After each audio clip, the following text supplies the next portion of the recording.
Good morning. We will soon start. Sorry. Gashi na.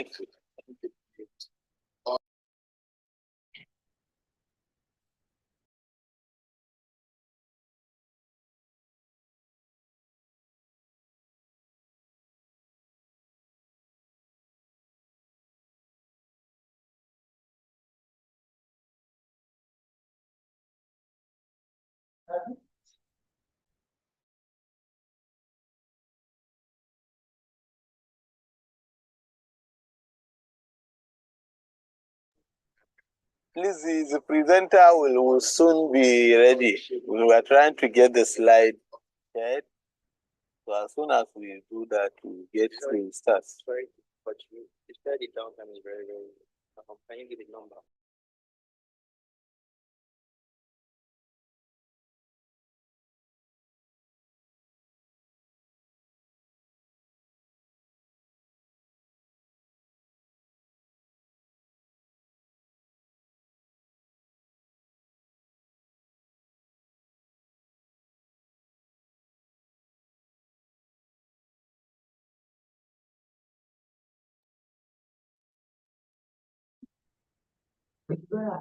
Na ɗora ka amma ban san inda yake ba in gaya Ya mai. shige wani wani yanzu ki da suke gaba.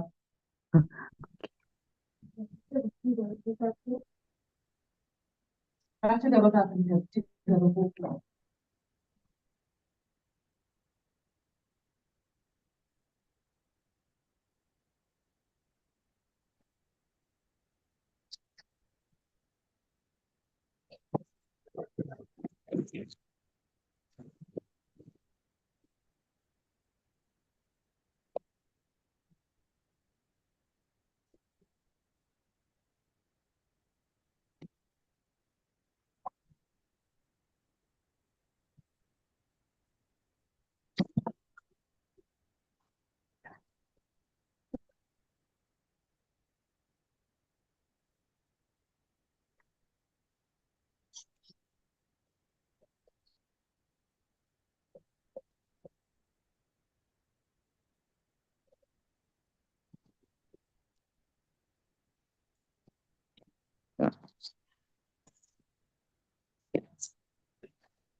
Delusa.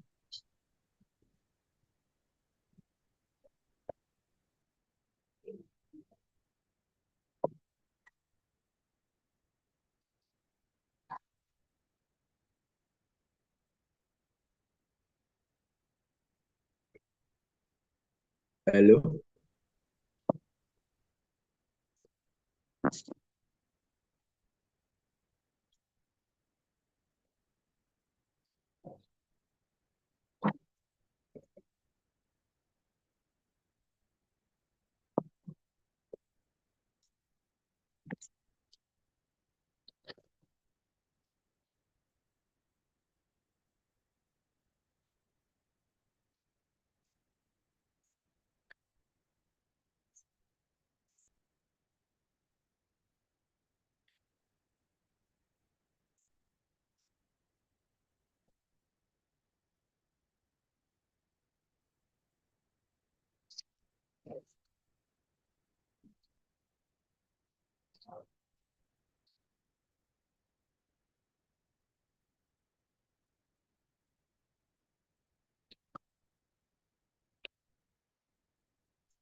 Good morning, all. Hello. Am I audible?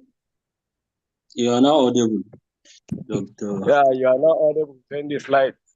Yes, we can hear you. We can hear you. Okay. So please, pardon us. We are waiting for Dr. You Hafiz to share the share. slides. So we start.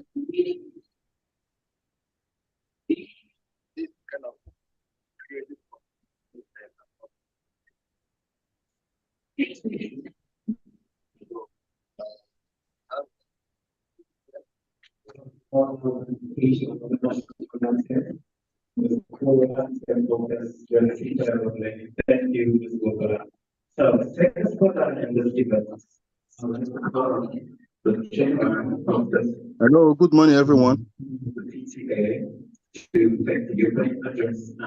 Yes, good morning. Yes, I want to get a clarification. There seems to be a confusion. Are we using Zoom or we are using the YouTube? We are using both because the Zoom can only contain 100 participants. So Okay. others can join the YouTube if the Zoom is filled up. All right. Thank you for the clearance.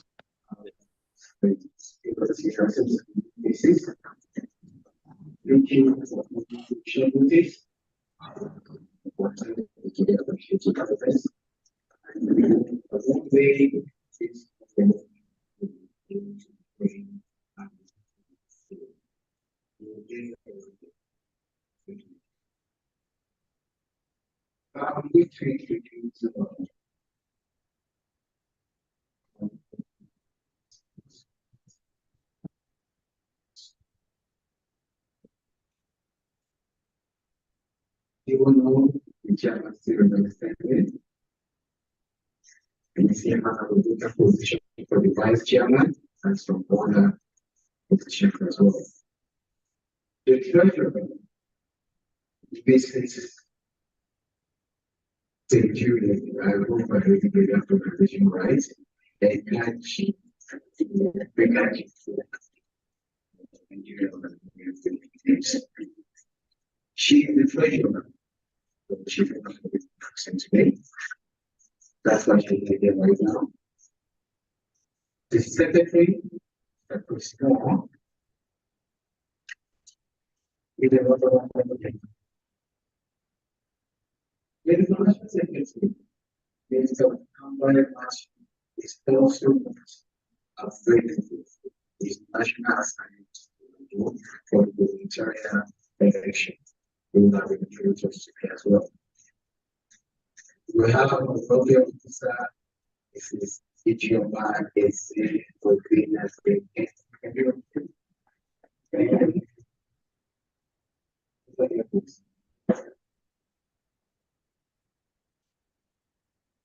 Mr. Ustaz, we have a reference here.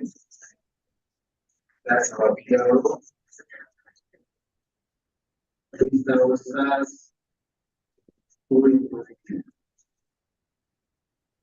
I think we have examples of names. A lot of provider of those who feel unrecourse professional names from the military. I'm trying to explain. And let's give a round of applause to the period.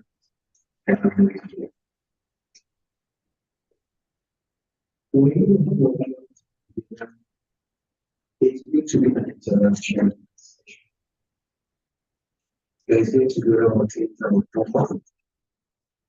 You have your own questions. We're going to talk about school fees and so many other things. We're going to talk about the welfare of the parents, children, and then how to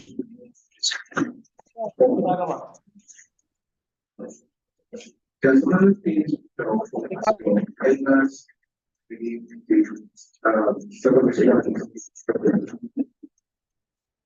going to be application of that. A lot of parents are saying that I'm aware of. And more times, the case, we're not going to take that. And as we move forward, kindly just lay down about questions we need to ask. So,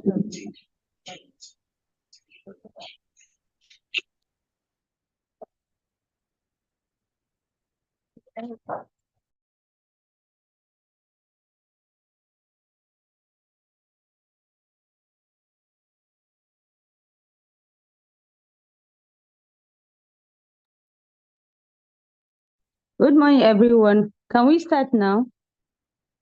Yes, we can. Good morning. Good morning. We morning. can start. We have been We can waiting start. for you. Yeah, and the voice is more clear now. Okay.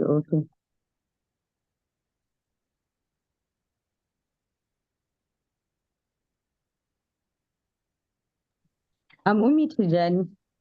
Please, sorry for keeping you waiting. Okay, ma'am. Dr. Hafiz, are you going to control the slides? Yes, I'm controlling it. Okay. So I'm Umi Tijani from Ringim General Hospital. So today we are going to talk about weight reduction and dietary modification. So please go to the introduction.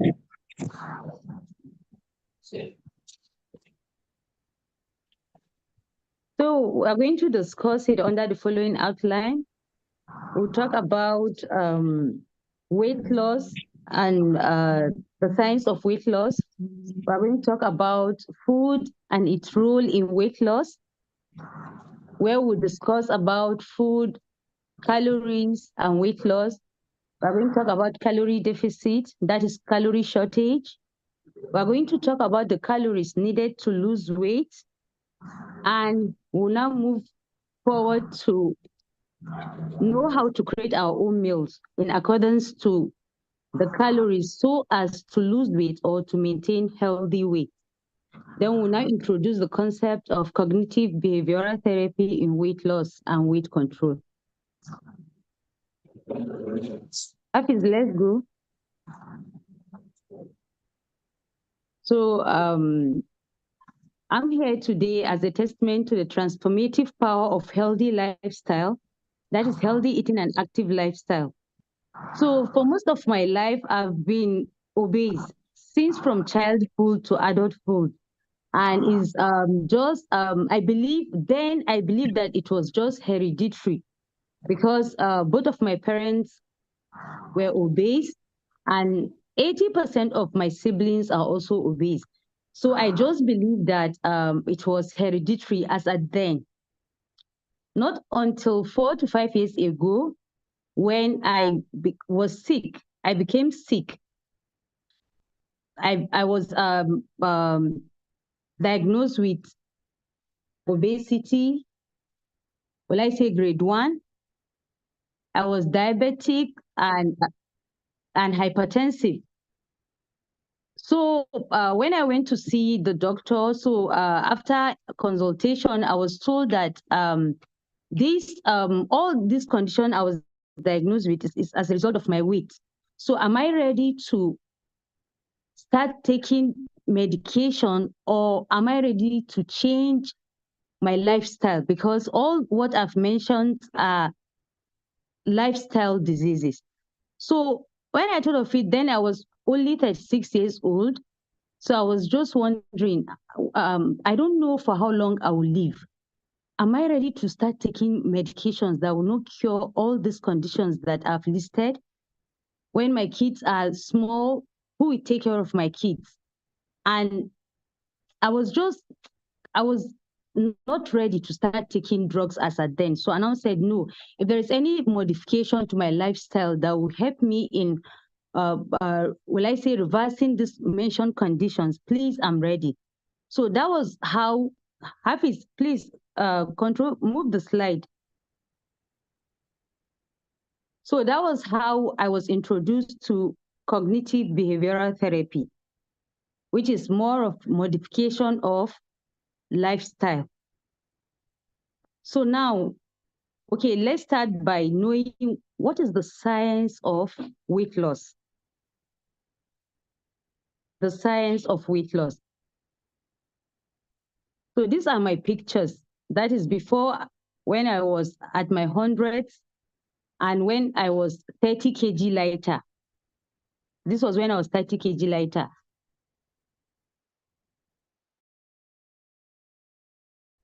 Hafiz, so the science of weight loss. It is used to be that you get sick from what you don't eat or drink. But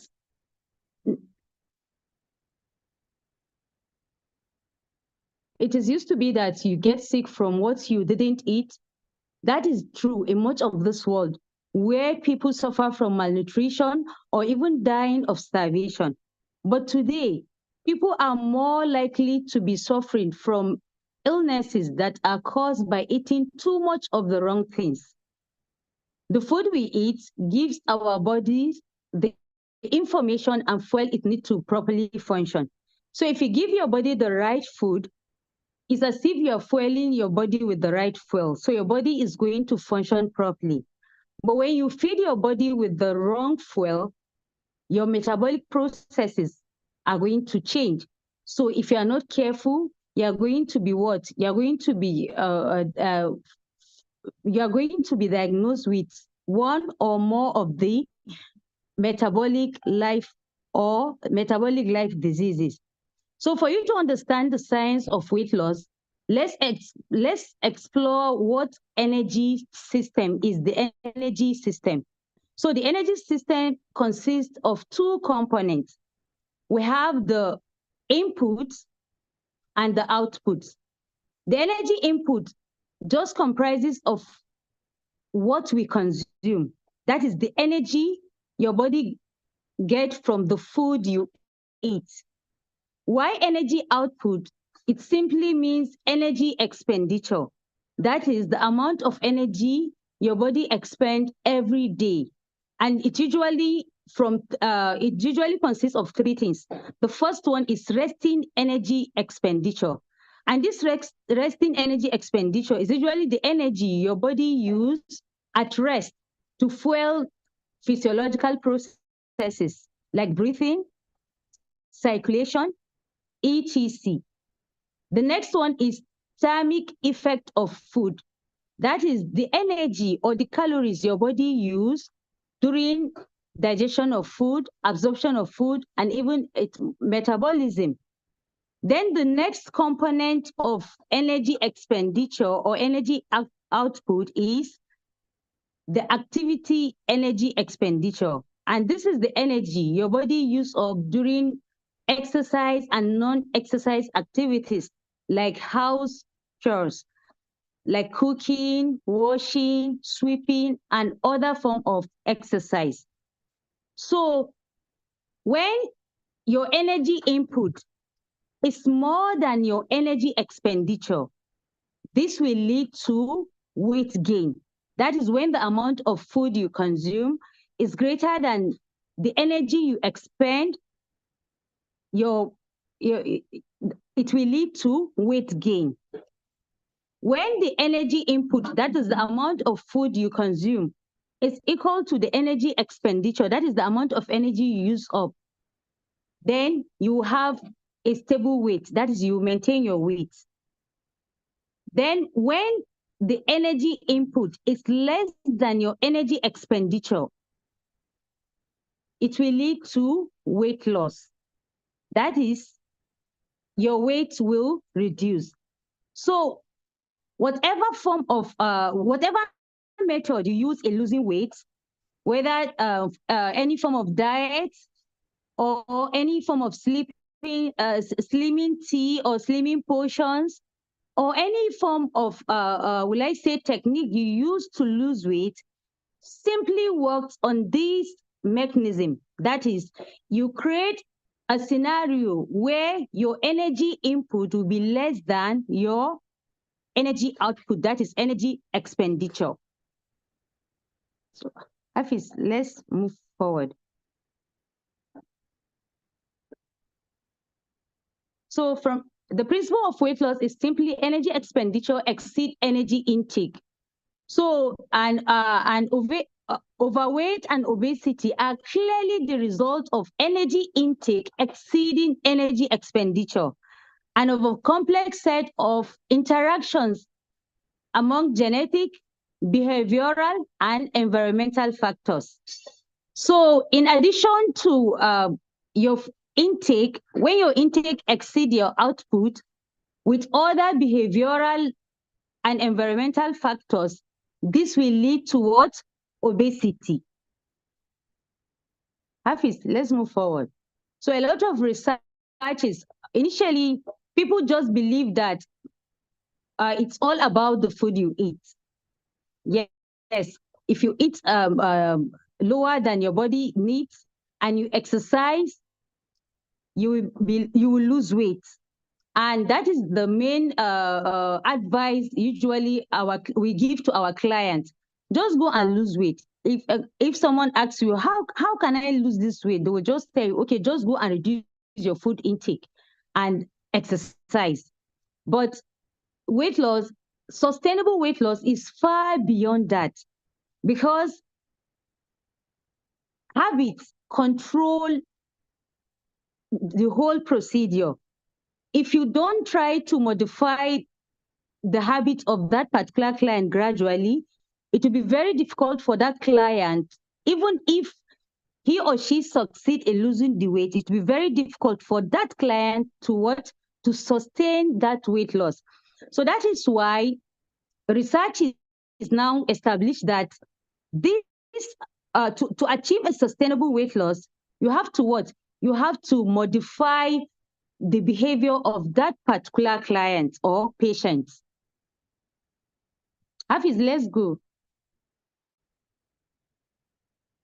It is this factor that are the target of weight management strategies. Yes. So in addition to reduction in the food we consume, an increase in our level of activity, so there is what? Need for modification of habits and behavior, which we are going to see as we move on.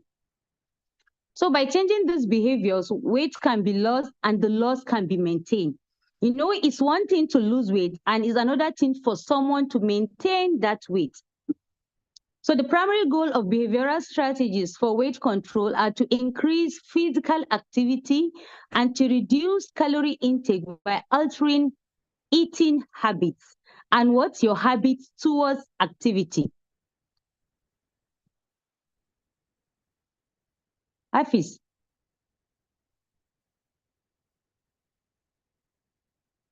So the science of weight loss is more nuanced than simply numbers on a scale or calories in a food diary.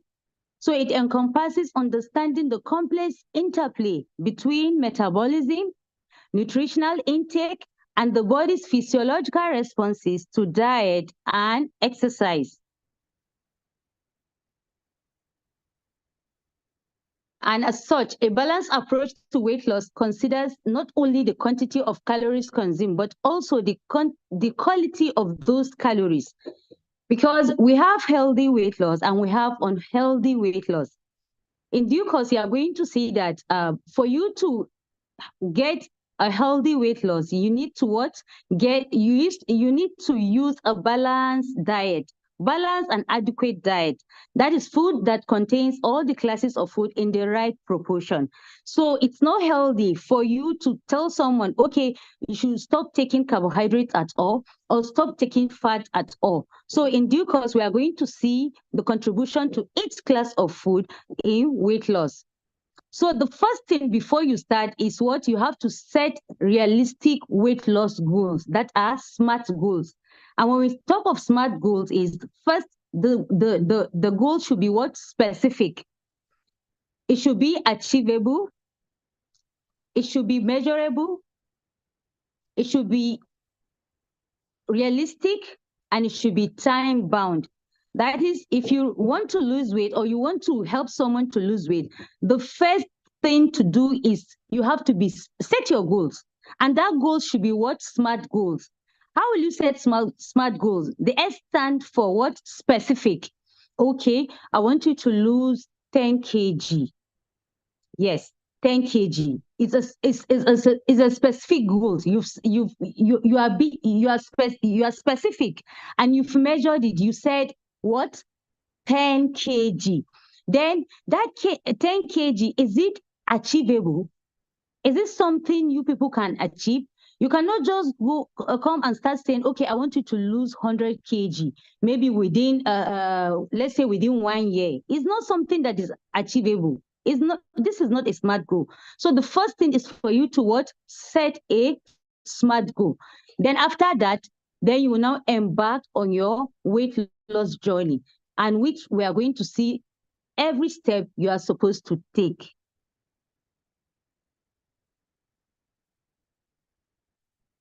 So health experts also recommend aiming for a loss of 1 to 2 pounds, which is equivalent to 0.5 to 1 kg weekly. Yes, per week. That is why I said initially we have healthy weight loss and unhealthy weight loss. In healthy weight loss, it should not be more than 0.5 to 1 kg. That's, you should aim at not more than 0.5 to 1 kg, because these figures are the figures that are realistic, and it will not lead to any nutritional deficiency or other metabolic problems. You understand, like the reduction in bone density, loss of muscle mass, and so on. So the most important thing is you should aim at 0.5 to 1 kg per week. Then the next thing to do is to assess the health status of that client. Yes, using tools like what? The BMI. You've already set goals. You've set your SMART goals. Then part of the SMART goals is that you are going to be losing 0.5 to 1 kg per week. Then the next thing is for you to even check and see how many kgs did I want this particular client to lose, or how many kgs did I want to lose. So how you assess the kg to lose is using the BMI, that is body mass index. And this is a tool that shows whether your weight is healthy for your height or not. And usually you calculate it by dividing the weight of that person or your weight by the square of your height in meters. And the results you get, you now check the ranges to see where that particular range falls, where that particular figure falls within the range. We have we have underweight when the BMI is below 18. Then we now have normal weight when the BMI is between 18 to 24.9. Then we have overweight when the BMI is between 25 to 29.9 overweight. Then we now have obesity from 30 upwards. So before you decide how many kg a particular client is to lose, you have to calculate his or her BMI. And if you after the calculation, if the client is underweight, there is no need of weight loss. In fact, there you have to encourage that particular client to add weight. Then if the client is within the normal weight, then you encourage that client to maintain his or her weight. Then if that client is overweight, then that is where the weight loss starts. You understand?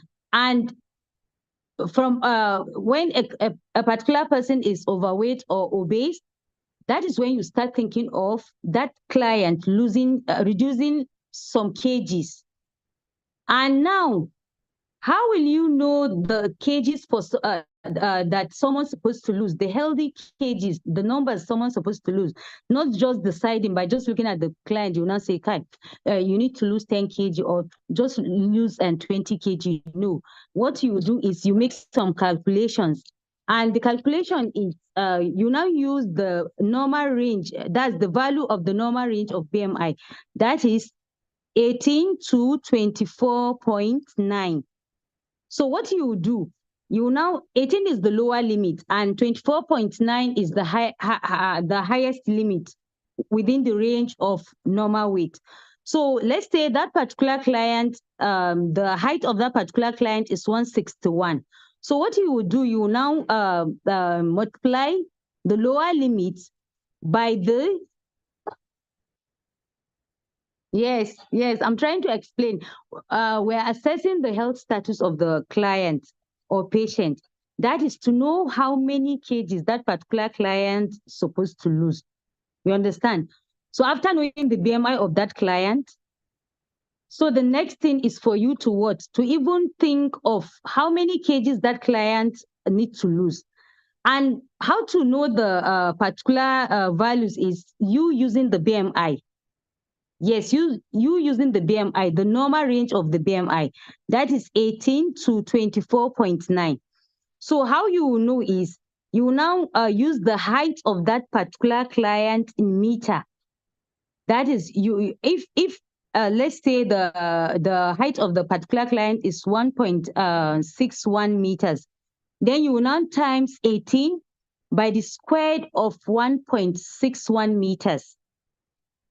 You understand? So if you do that, maybe you get around 48 kg. Then you now still multiply the upper limit, that is 24.9 times the height of that particular client in meters squared. That is, you now say 24.9 times 1.61 meters squared. So maybe you get something like, let's assume you get 65 kg. And your client, maybe as at that present, his or her weight is 80 kg. So from then, you need to know that your client needs to lose 80 minus 65 kg. That is the upper limit. So your client needs to lose 15 kg. You understand? And your client should not go below 48 kg. So if you are going to help that client to lose weight, you are going to have these figures in mind, or you are even going to document it in that patient's or client's file. Hafiz, let's move on. So after knowing the kgs you want that particular client to lose, so the next thing is for you to create a personalized meal plan. Why did I mention personalized meal plan? It's because everyone is unique. You cannot just generalize. You cannot say, okay, since I know that I'm going to, my client is going to reduce his or her food intake, but the food must be balanced and adequate. That is, it must contain all the classes of food in the right proportion. So he or she must take carbohydrates. We are going to see the contribution of each class of food. He's going to take he or she is going to take protein, is going to take fats. When we talk of carbohydrates, you know that grains is part of carbohydrates. Fruits are also part of carbohydrates. Vegetables are also part of carbohydrates. So if you are not being specific, you would just create a meal plan without that patient's likes and dislikes, without putting the likes and dislike of that patient in consideration. You understand? Maybe carbohydrate, you just tell the patient, okay, you are not going to be taking rice, you are not going to be taking yam, maybe you only take, let's say, couscous. Then in terms of vegetables, okay, you are going only to be taking spinach as part of your vegetables. Then fruits, you are going to be taking only, will I say, only fruits in terms of fruit, you say, okay, you are only going to be taking apple. So you just make the decision for the patient and just create the meal plan for that patient. Even if the quantity is okay, is in accordance to the value for that patient to lose weight, the meal plan is not specific, it's not personalized. So it is not a meal plan that that particular client or patient is going to maintain. You understand? So that is why we said you are going to create, after knowing the BMI of the patient, knowing the kgs you want the patient to lose, since we've already said a healthy weight loss is the one you are going to lose 0.5 to 1 kg weekly. Then when you are creating the personalized meal plan, you will just do it without the patient consent. No. When we come to cognitive behavioral therapy, you see the different phases and what you are going to do in each phase. So the strategies to adopt must be feasible and enjoyable, thereby increasing the what? Likelihood of long-term success, that is sustainability. When it's not unique to that particular client, it's not something the client will do for long. Maybe the moment he or she achieve the desired loss in kgs, he or she will revert back to the what? Old habits. And if that happens, the weight is going to be regained. So the aim is for us to lose the weight and to maintain it. Hafiz, let's go on. So now the effective strategies for losing weight is what? It involves adopting a what? Multifaceted approach that include a balanced diet in accordance to the client like and dislike, regular physical activities, and what? Lifestyle modification. So now, what are the ways? We've already heard from what I've said earlier on that for someone to lose weight, energy input must be what? Less than energy expenditure. There are ways you can achieve that. There are two ways to achieve that. The first is what? By decreasing the what? Input. That is decreasing the food you consume. That is consuming lesser calories. Then the second one is what? By increasing output. That is increasing energy expenditure. So you can use any of this method to help someone or for your own, for you to lose weight. That is either by decreasing the quantity of food you eat, or by what? By increasing your energy expenditure. So the best way is to combine the two approach. You decrease the input, that is decrease the quantity of food you consume, and increase energy expenditure by increasing your level of physical activity. Because if you just decide, okay, let me just use the first method, that is, let me just decrease the food intake, the quantity of food I consume to lose the weight. So if you do that, it has a downside. The problem is that as you reduce, let's say, 1,000 calories daily from your diet, over time, every day you are reducing 1,000 calories in your diet. We'll come to see how to do that. Every day you are reducing 1,000 calories from your diet, and you are losing that weight, because if you reduce 1,000 calories in your diet daily, you are going to create 7,000 calorie shortage or deficit at the end of the week, and that will make you to lose 1 kg. For you to lose 1 kg, you have to create 7,000 calorie deficit or 7,000 calorie shortage for you to lose 1 kg per week. If your aim is to reduce 0.5 kg at the end of the week, you have to what? You have to create or reduce 3,500 calories from your diet daily for 7 days.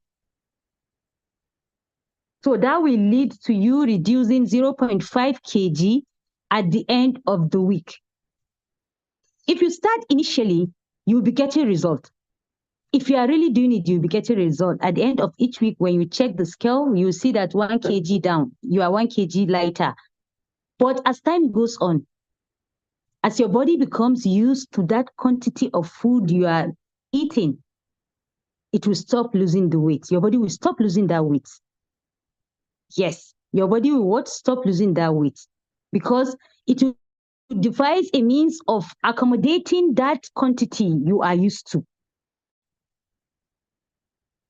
And when you decide to use only energy expenditure, that is exercise, to lose weight, it's something that is possible. And it's very hard for you to hit a block when you use only exercise to lose weight, but it's very, very difficult. Because for you to lose 1,000 calories in a day, you have to what? You have to do intensive workout. You have to do intensive workout. Let me give you an example. For example, if you just okay, let's say if you do bricks work, if you bricks work every day for 1 hour, you are just going to lose only you are going to only burn 350 calories. Bricks working for 1 hour. You know, bricks working is not easy.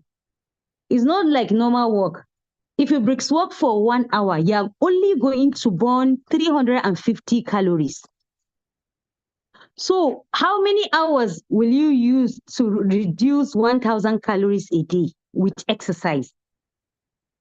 So with achieving this with exercise alone, it's very hard. So that is why the combination of two is the best approach. It's very easy for you to cut down your food. Yes, to cut down your food. Because maybe if you are the type that after eating your normal meals, you do snack maybe 2 times or 3 times a day. Maybe you snack with, will I say, a meat pie, a big meat pie. A medium-sized big meat pie can amount to, depending on how rich it is, it may amount to about 600 calories. So it's not easier for you to forfeit that meat pie than for you to bricks work for 1 hour. Which one is easier? I think it's you forfeiting the meat pie. So that is why it is very easy for you to reduce your calories when you reduce the food you eat than for you to reduce calories by increasing your energy expenditure, by increasing your physical activity. But the downside of using food only to reduce your calories is because as time goes on, you will hit a block where you stop losing that weight. Despite you are reducing the calories, but you stop losing that weight because your body has already adapt to that calories. So when you combine the two, reducing the quantity of food you eat with increasing your physical activity, it's what it gives you a sustainable reduction in weight loss weekly. So that is why the best way is to combine the two. Hafiz, let's go on. So I'm not trying to say the benefit of food outweighs the benefit of physical exercise, regular physical activity in terms of weight loss. Despite research shows that the contribution of weight loss of food in weight loss is about 80%, while contribution of exercise is just 20%. But there is no continuous, sustainable, healthy weight loss without exercise. So incorporating regular physical activity into your routine plays an important role in achieving healthy and sustainable weight loss. So I repeat, the best method of weight loss is you combining reduction of energy input, that is decrease in energy input, and increase in energy expenditure or physical activity. Hafiz, go on. And for the exercises, you should aim at a mix of aerobic exercises, such as walking, cycling, swimming, and strength training to what? To maximize the weight loss and maintain your muscle mass. Inshallah, I know that as time goes on, someone is going to discuss about exercise prescription for weight loss and weight control. So Hafiz, let's go on. So in addition to this, it's not only as I've said earlier on, it's not only about the reduction in food and the physical activity. There is another important part of this journey, which is what behavioral changes and habit formation. So whoever has unhealthy weight or is obese or is overweight, if you assess that particular client, you find out that he or she has unhealthy habits surrounding his eating habits, and he or she has unhealthy habits in association to what? Physical activity. So identifying that particular habit. If we talk of unhealthy eating habits, things like binge eating, uh, uh, um, emotional eating,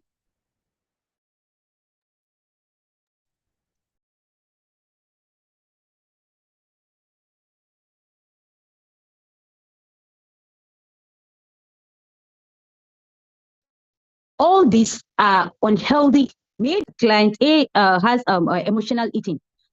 Then the other client, maybe he always late night snacking. So the approach to this for this client that has emotional eating will differ from that client from the other client that has the habit of late night snacking.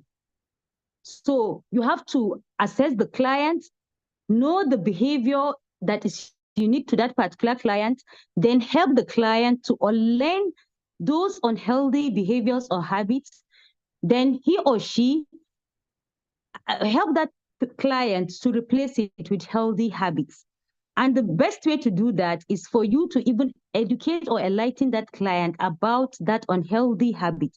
Maybe he or she is not even aware that he does emotional eating or he binge eats. You understand? So that is why it's not only about the food. No, just reduce the quantity of food you eat. No. It's not only about that. How? What are the techniques? What are the strategies you employ for that particular client to reduce the quantity of food he or she consume? Then the next thing is habits or behavior towards physical activity. If you now try to assess if that client is sedentary, what is his or her level of activity? Then you try and help that client in what? Learning the right habits towards that. Then the next is what? You should stay hydrated. Habits is the slide is not visible. But the next thing in addition to this is what? You should stay hydrated. Yes, water is very essential and is important in weight loss, as sometimes our body confuses thirst with hunger. Sometimes you are not really hungry, you are thirsty. But because of our unhealthy habits, your body has lost that sensation towards thirst. And sometimes do confuse it with what? With hunger. Confuse thirst with hunger. So that is why it's essential for you to be what? Well hydrated. You should aim at taking 8 glasses of water daily, which is approximately 2 to 3 liters per day. Water has many benefits. It helps what? To boost our metabolism.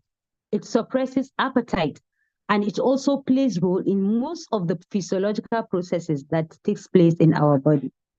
So the next thing after hydration is what? Sleep. Yes, you should take or advise your client to take adequate quality night sleep. Yes, quality night sleep. That's you should aim at nothing less than 7 hours sleep, 7 hours night sleep. Why I'm emphasizing about night sleep is because when you sleep, when you have adequate quality night sleep at night, quality sleep at night, there are many benefits to it. First is there's reduction of stress hormones, that is cortisol. And we all know that cortisol feeds our fat cells. When someone's stress level is high, that person has the risk of what? Increasing weight, especially the abdominal obesity. So it's very important for you to have quality night sleep. Secondly, is that if you have quality night sleep, there will be what? Enough leptin. This leptin is a hormone for weight loss. It helps to suppress our appetite. So it's appetite suppressant, and usually the peak secretions is usually during your night sleep.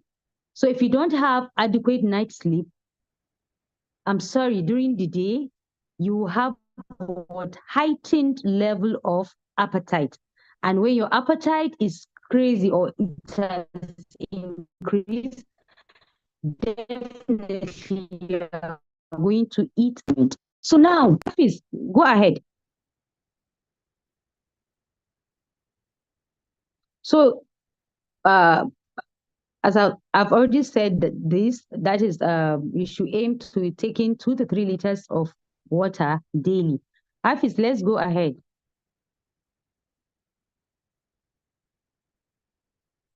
We've already talked about sleep. So let's move on. Yes. So now we are going to discuss about calories. You've been hearing me mentioning calories during the discussion on science of weight loss. So now let's talk about calories. What are calories? I'm very sure this word is not new to you people. So calories is just what? Is nothing but what? Unit of measurement of food. It's just the same thing with kg and seconds. We use seconds. We use seconds to measure our time. We also use kg to measure our weight. So calories is the same thing, is a unit of measurement. It is used to measure what? The quantity of food we eat. So calories are units of energy that measures the amount of energy your body obtains from consuming a particular food or beverage. So what do calories do? Calories provide energy for what? For all the processes we've mentioned earlier on. For what? Our resting energy expenditure, for our thermic energy of food, thermic effect of food, for our what? For our activities. So these calories provide energy for basic bodily functions. That is resting energy expenditure, breathing, heartbeat, digestion, etc. It also provides energy for physical activities. That is both exercise and non-exercise activities. It also provides energy for growth and repair of the body tissue. So let's go, Hafiz. So now, having known what calories are, where do you get calories from? So the calories are gotten from the food we eat, from the different classes of food we have. You should note that not all food does provide the same calories. The calories 1 gram of carbohydrate provide differs from the calories 1 gram of fat provides. When you consume 1 gram of carbohydrates, it provides 4 calories. When you consume 1 gram of protein, it provides 4 calories. When you consume 1 gram of fat, it provides 9 calories. So that is why when you consume food high in fat, you are likely to what? To be obese or overweight if you are not what? Expending the extra or surplus energy. Hafiz, let's move. So now, what are our daily calorie needs? Yes, we are not the same. Everyone is unique. So in accordance to your height, weight, age, and activity level, there is certain amount of calories your body needs.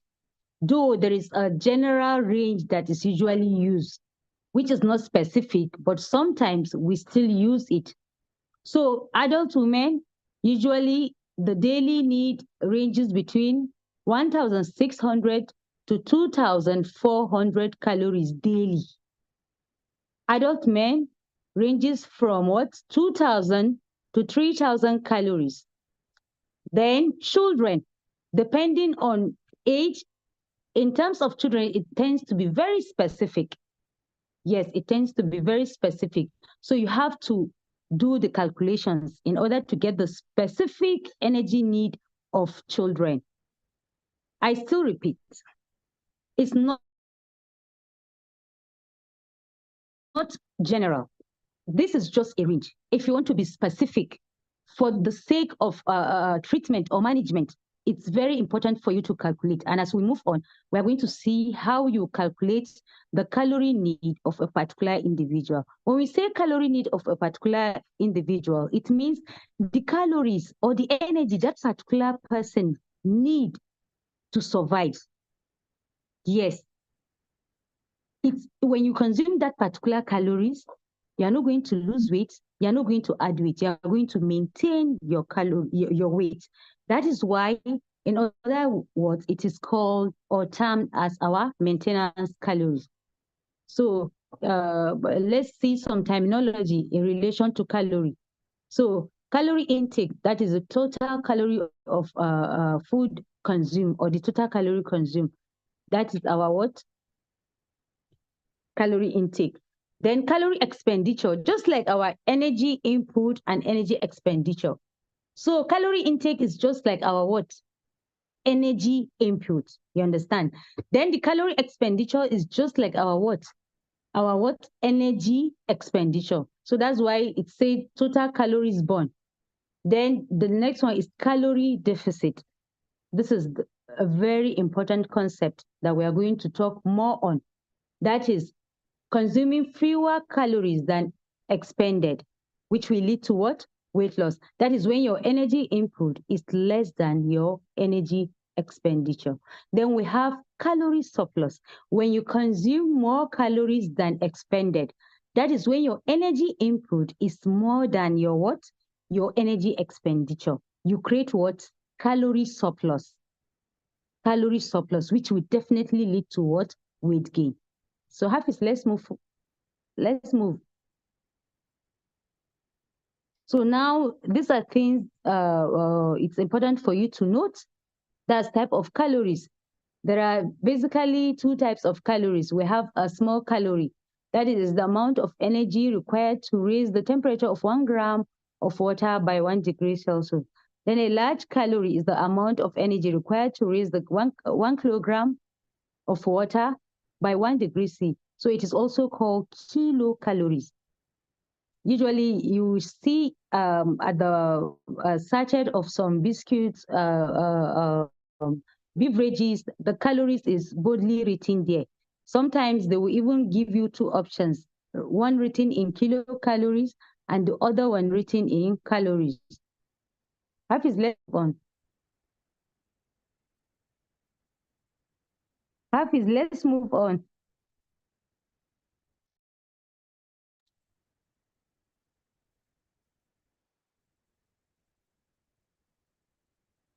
Am I audible? Yes. Okay. Yes. Yes. So now, okay, so now let's talk of what? Calorie requirements. I've already said earlier on that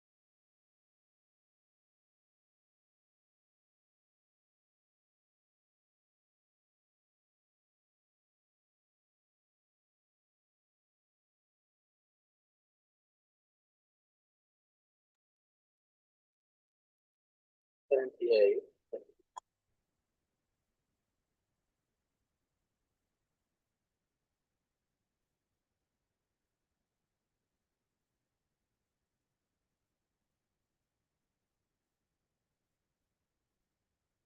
okay, sorry. Okay. So I've already said this earlier on. The calories someone need depend on his age, weight, height, and activity level. That is why everyone is unique. And I've already mentioned that the calories you find in food differs. That's the calories carbohydrate provides differs from the calories fat provides. The calories proteins provides differs from the calories fat provides. So 1 gram of carbohydrate, when you consume 1 gram of carbohydrate, it's going to give you 4 calories. Same with protein, it's going to give you 4 calories. But when you consume 1 gram of fat, the same weight with carbohydrate and protein, instead of it to give you less or 4 calories, it will give you 9 calories. So that's why if you're a fat lover, if your food is mostly of is high fatty, is of high fatty content, you be having the risk of developing obesity or becoming overweight if you are not what very, very active. Hafiz, let's move on.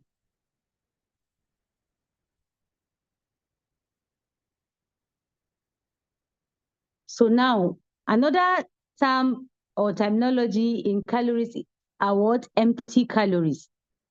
I know you'll be wondering, is there anything like empty calories? Yes. They are food that will give you energy, but what? With no nutrients or low nutrient content. Or they are of what? Low nutrients. They are of low nutrient value. When this particular food is going to be analyzed, you find out that there are no fiber, there are no amino acid, no antioxidants, no dietary minerals, no vitamins, only energy. It gives you only energy. Something like food that is, let's say, our high sugary food, our snacks, high fatty snacks, not healthy snacks, high fatty snacks, something like yes, high fatty snacks, our pizzas, our burgers that are high in cream and sauces. So all this provides you with empty calories. You get the energy, but no nutrients. So that is why when you constantly eat this type of food, you end up with some metabolic disorders. Hafiz, let's move on. So now let's see some sources of what? Empty calories. Solid fats. Sorry, this rate is a mistake, so we just ignore it. Then we have ultra processed meats, like the bacon, the hot dogs, the sausages, our cheese, our pizza, our added sugars, our fruit drinks, not the natural ones. Then our sport drinks, all this provides you with energy, but it provides you with calories, but the calories are empty because they are of what? Low or no nutrients. Their nutritive value is very low. So added sugars and solid fats are said to make foods and drinks more enjoyable. However, they also add many calories and are major contributors to obesity. So sometimes it's better for you to even eat real food than for you to just be eating snacks and all these drinks. You just underrate the amount of this snacks you eat. You just be thinking, I don't even eat food. I don't know why I'm just adding weight. If you analyze the calorie content of this food, the calorie content is very, very high, and yet it has no nutritive value. So Hafiz, let's move on. So there are, and this usually this food that provides you with empty calories, they are usually high caloric food. Yes, they contains high calories. Let me give you example. If, for example, let's say one cup of cooked rice, when you eat 1 cup of cooked rice and just one medium, then another person eats one medium meat pie, or let's say a slice of pizza, you'll be surprised that that one slice of pizza, you will not be satisfied with it. But you'll be satisfied with that 1 cup of cooked rice. And when you compare the calorie, you find out that the calorie in the pizza is higher than the calorie in what? In rice. And yet rice is more healthier than the pizza. So that is why most of times all these high calorie food, not all, almost all high calorie foods usually provide empty calories. So let's move on. Hafiz, let's move on. So now let's see, what are the characteristics of high calorie foods?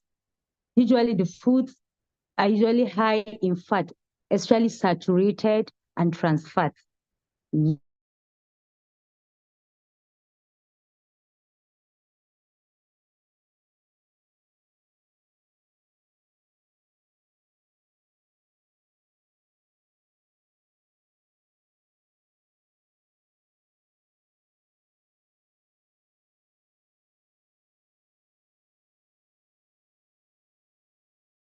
Yes, saturated and trans fat. Sugars, high in added sugars.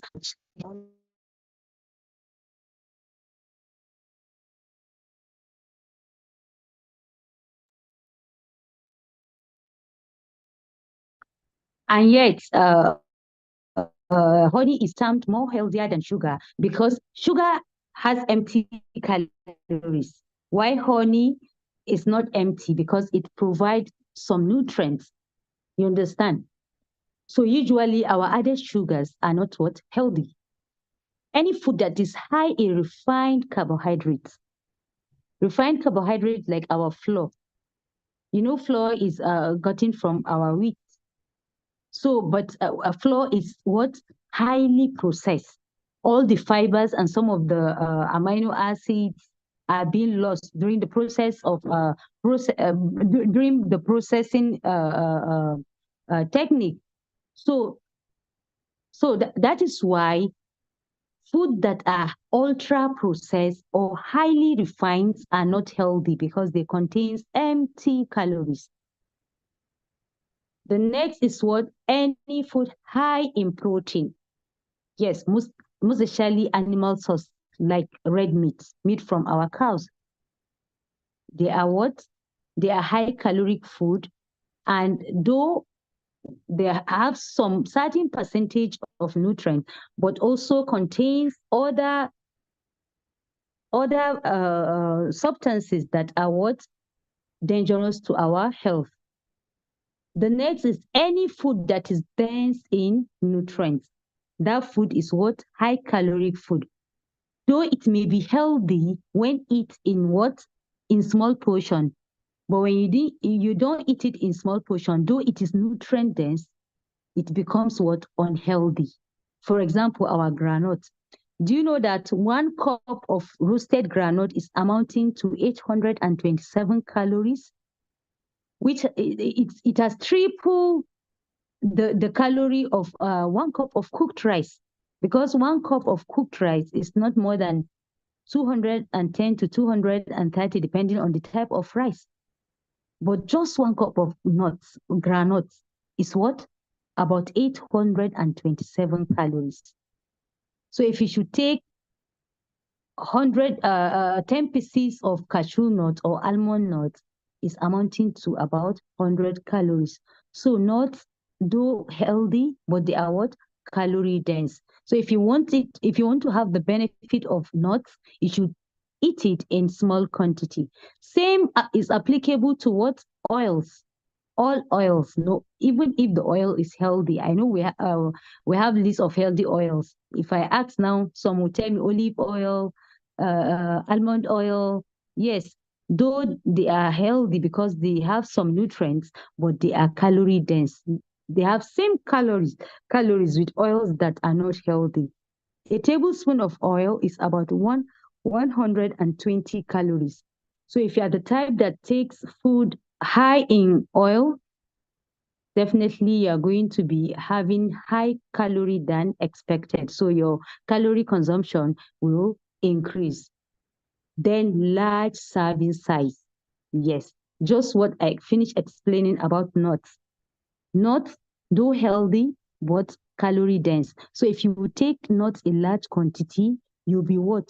You'll be taking high calorie food. So let's move on, Hafiz. So now here are examples of the high calorie food, fried foods. Yes, if any food that is a method of cooking or method of preparing food can change its calories. If you fried 1 cup of, let's say, Irish potato, and you boiled 1 cup of Irish potato, the calories differs because of the method of preparation. If it is boiled, or grilled, it will not be more than 115 calories. But when you fry it, the calories may double because you are going to add the calories of the oil used. And I've told you 1 tablespoon of oil is amounting to 120 calories. When you are frying 1 cup of Irish potato, how many oils will that potato absorb? So you have to encourage your client or yourself to limit or even stop fried food. Instead, you can grill or air fry. Then processed meats are also high in calorie because of the additives added to it. Then refined grains. Yes, refined grains. Like what? Like, will I say semolina, or even cornflakes. We use maize is used in making cornflakes. Definitely during the processing technique or processing procedure, definitely some nutrients will be lost. So that is why refined grains are what? High in calories, but what? Low nutrient. Then the next is high sugary drinks. It's also what? High in calorie with little nutrients. So it's an example of empty nutrients. Nuts and seeds do provide nutrients, but when consumed in large serving size, it provide high calories, which may contribute to you consuming more calories than your body needs.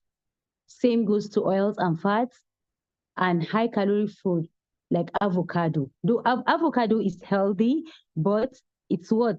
It's high in calorie because it's what? Oily. So high calorie dessert like cheesecakes, all these are examples of empty calories. Hafiz, let's move on. So here are some calories in some foods. This tiny Indomie, just 70 grams, but it's amounting to 300 calories. How many of this Indomie will you eat to be satisfied in one use for one meal? Maybe your breakfast.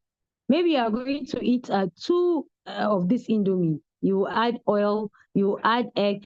So if you're not careful, one meal alone will consume more than the expected calorie per day. Then this one of 120 grams, it's providing 510 calories. 200 grams, that's the calorie, and the other one, you can all see the calories. The more it is, the more calorie it's what provides. Let's move on. This is rice. It's just 1 cup of cooked rice. After cooking, not heap, leveled, is no more than 210 calories, depending on the type of rice. Then here are calories of some vegetables. You can see very, very low calories, but with what? High nutritive value. So that is why vegetables are very, very important in what? Healthy living. Not only in weight loss, but what? Healthy living, because it provides a lot of nutrient, fiber, minerals, and vitamins, a lot of nutrients. So you can see the calories. A cup of spinach, cooked spinach will not be more than 7 calories. A cup of lettuce, chopped lettuce will not be more than 5 calories. How many cups will you eat to be satisfied? Maybe you eat nothing more than, you can't eat more than 2 to 3 cups, and yet you'll be satisfied, and it will provide you with a lot of nutrients. So let's move on.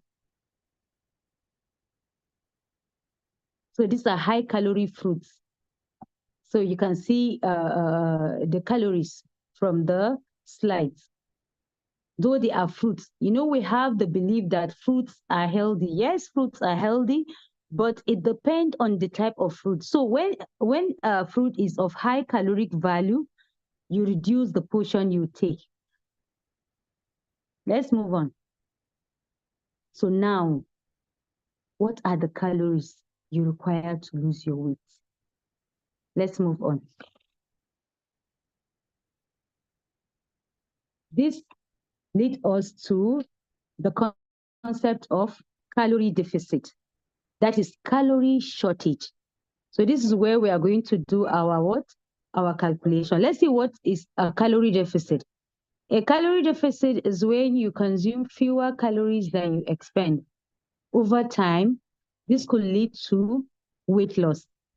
Let me use money to explain this concept very well. Okay, let's say depending on my age, weight, height, and activity level, I need 2,000 naira to survive. Only 2,000 naira to survive daily. So, and my daily income is 2,000 naira. Daily income is 2,000 naira. And I need 2,000 calories to survive daily. So since my daily income is 2,000 naira and my daily caloric need is 2,000 naira, what I need is what I consume. I'm going to what? Maintain my weight. My weight will not increase and it will not decrease. You understand? So this is the concept of what? Weight maintenance. Then let's say my daily calorie need is what? 2,000 and my daily income is 3,000. That means I have 1,000 calorie surplus. So I'm giving my body above its requirement since I need 2,000 and my daily income is 3,000. So my body will only use 2,000 calories that I need for all those processes I've mentioned earlier on. Then the 1,000 will be what? The 1,000 calories will be what? Saved. So over time, my save will be increasing. So over time, my bank account or my save will be fat or will be big, or we grow from where it used to be to where it will be now. So this is the concept of what? Weight gain. When you provide your body with above its requirements, the surplus, your body will do nothing with it. The only thing your body will do with the surplus is to convert it into fat, and it will be stored in strategic areas of your body. Over time, you'll just be adding weight. You'll be wondering, why am I adding weight? Maybe you even eat together with your daughter or your son, and you consume the same thing. But because of differences in age, weight, height, and activity level, you will find out that you are adding weight, but that particular person is not adding weight. Or that particular person is adding weight, but you are not adding weight because of differences in all the parameters I've mentioned earlier on. You understand? So the concept of weight loss is when, for example, my daily income is 2,000 naira, but my daily caloric need is 2,000 naira, but my daily income is 1,500 naira. No, I think it's from you. Someone said no audio. Am I audible? Very well. Okay. Yes, you are. Yes, you are. Okay. So weight loss. I'm talking of calorie deficit. Let's say my daily caloric need is 2,000 and my daily income is 1,500 naira. So I need 2,000, but I'm having 500 naira shortage. So just as when I was providing my body with surpluses, my body is not using the surplus, it's just converting it into fat and storing it in strategic areas of my body. The same thing, your body will not allow you to rest when you give it short of what it requires. So it will look for all means to what? To balance up the shortage you are giving it. That 500 naira shortage, it will be what? It will be mobilizing fat from your already stored fat. That's from the fat stores in your body. It will be mobilizing fat to complete the shortage of that 500 naira you've been creating. So this is the technique of what weight loss. So someone, if it is a healthy weight loss, you'll be eating food, but if you are eating below your requirement, you'll be losing weight. So if they should ask you, why are you losing weight? I don't know, but I'm eating. Definitely is because you are creating calorie deficit. So calorie deficit is the only technique for weight loss. Whichever method you use to lose weight is because you are creating calorie deficit or calorie shortage. And I've said earlier on, this calorie deficit or calorie shortage, have it continue. It depends on your what? Age, weight, height, sex, activity, and what activity level. Though body composition is usually it plays a role, but not much. So from the formula we are going to use, these 5 parameters are what determines the calories you need to maintain weight, lose weight, or gain weight. So let's move on. So now, how much calorie is needed? For most people, a calorie deficit of 300 to 500 is sufficient to lose 0.5 kilogram. That is 1.1 pounds per week. I've explained this earlier on, but let me come again. For you to reduce weight, you have to create calorie deficit. That is calorie shortage. How will you create this calorie shortage? As we said earlier on, is through 2 ways. Reducing the content, but a combination of the because if you use only reduction in food, there is downside to it. I've already said it. And also if it is exercise too, there is downside to it. It's very difficult to reach your calorie deficit target daily. So if you want to lose, or you want someone to lose 1 kg per week, which is the healthy kg that someone's supposed to lose daily. It is the kg that when someone stay within that range, that person will not get metabolic problems like reduction in bone density, reduction in muscle mass. Because there are type of some weight loss that you see, when you see someone, that person is as if the person has been sick for years, because even the muscle are breaking down. You understand? So for you to maintain your muscle bulk, your metabolism, and to prevent nutritional deficiency, you should be within 0.5 to 1 kg per week. And for you to reduce 0.5 kg per week, you have to get a shortage of 3,500 calories per week. And you can get that by reducing 500 calories daily from your diet. Secondly, if you want someone to reduce 1 kg per week, you must create shortage of 7,000 calories per week. And how will you do that? Is by reducing 1,000 calories from the combination of the two ways we mentioned, 1,000 calories daily. So 1,000 calories daily for 7 days, it will give you what? 7,000 calories, and it will amount to the reduction in 1 kg. However, there's the need for evaluation constantly, because as your weight reduces, there is need for what? Change in the calories you will be consuming. You understand?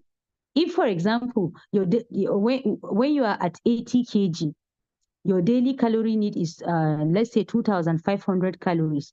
So when we want you to lose 1 kg weekly, we'll now aim at you eating 1,500 calories daily, or maybe you eat 1,700 calories daily, then the 200 calories the additional 200 calories you receive, you now burn it with your exercises. You understand?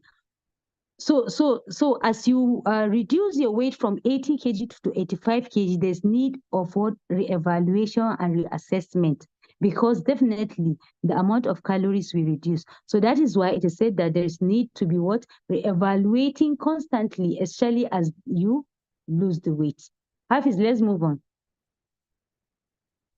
So now, this is, I hope you have your pen and paper. Let's do this calculation.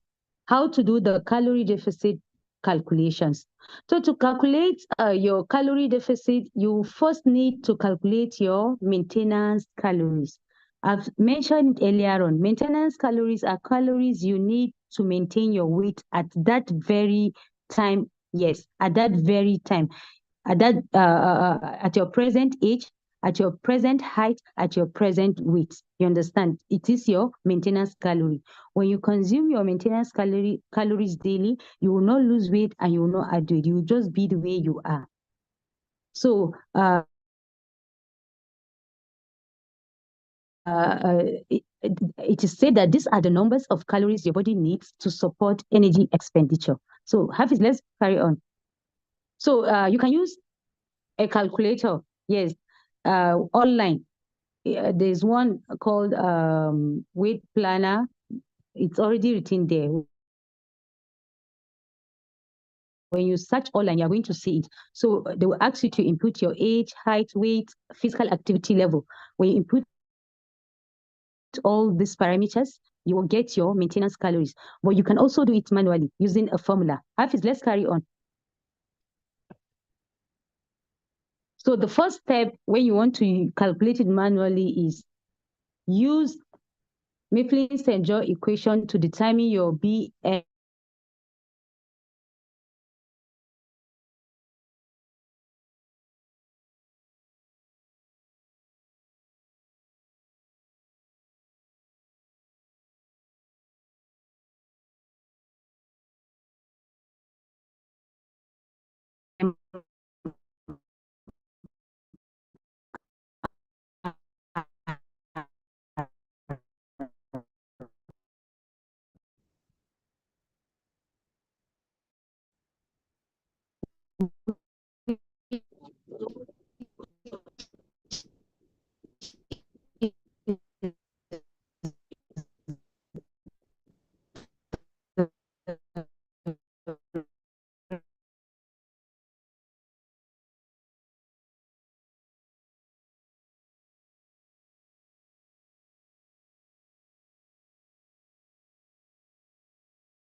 Sorry, my network. I'm back. Sorry, my network. Am I audible now? Yes, ma. Okay, so please, are you with Yes, your you're pen and paper? Let's do this calculation. Maybe let's have, even if it is 2 people to do the calculation.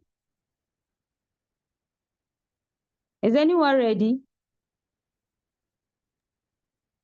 Yes, ma. Okay. So the formula is there is difference in formula when calculating for male and one when calculating for female. That is why in the parameters I said sex in accordance to your sex. So for male, the formula is 10 times weight in kg plus 6.25 times height in centimeter minus 5 times age in years, then plus 5. This is for male. You understand? For male. If okay, the audio is low. What's wrong? Okay, if you are calculating for male, you first use this formula to get your BMR, or his BMR. You understand? And the formula for male is 10 times weight in kg plus 6.25 times height in centimeter minus 5 times age in years, then plus 5. After you've gotten your answer, plus 5. This is the first step when calculating for male. Hafiz, let's carry on. Then for female, is the same thing. The only difference is at the end of the formula, instead of you to add 5 Just like you did when calculating for meal, you minus 161 from your answer. You understand? It's after you've gotten everything. When you use board mass to solve the equation, after doing everything, then you now minus 161. You need to be very careful, because if you didn't do it right, you are not going to get the result. So this is the first step, calculating your BMR. So after getting the BMR, the next one is what? Is to multiply the BMR by your activity level, or the client's activity level. The client's activity level. And it is fixed. It is there. It's constant. When someone is sedentary, where you have sedentary lifestyle, after getting your BMR, you times the result with 1.2. I know people will be asking, what is the definition of being sedentary? No exercise or very little exercise is sedentary. If the person is lightly active, the definition of lightly active is when the person exercises 1 to 3 days per week. Light exercises 1 to 3 days per week. That person, you now multiply by what? 1.375. You understand? And when that person is moderately active, the definition of moderately active is when that person exercises 3 to 5 times per week. So you multiply your result by 1.55. Then very active. Hafiz, let's continue. When someone is very active, the definition of very active is when you exercise, or that client exercise 6 to 7 days per week, you multiply the result of the BMR calculation with 1.725. And when that person is very active, like those with high laborers, those with intensive physical job, not those sitting down, those that are very, very active athlete, you multiply the result by 1.99. So please, did anyone calculate his or her calorie? Okay, you said I'm fast. Okay, I'm sorry. Let me come back again. So I said we're trying to, I've been talking about your maintenance calories. So Hafiz, don't move forward. Let me explain the formula again. Someone is saying I'm too fast. So when you want to know the number of calories someone needs to lose weight, the first thing is for you to know his or her maintenance calories. How will you get your maintenance calories? There are calculators online that does that. They will just ask you to input your age, weight, height, your sex, and your activity level. So the result will be, the calories will be calculated for you. So I now said you can do it manually in 2 steps or 3 steps. The first step is for you to use Mifflin-St. John equation to calculate or to know your BMR. I've already explained what BMR is. You understand? Yes, let's have a practical example. Someone should give us his parameters or her parameters. Someone said, let's have practical examples.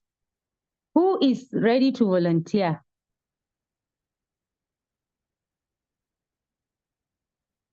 Hello?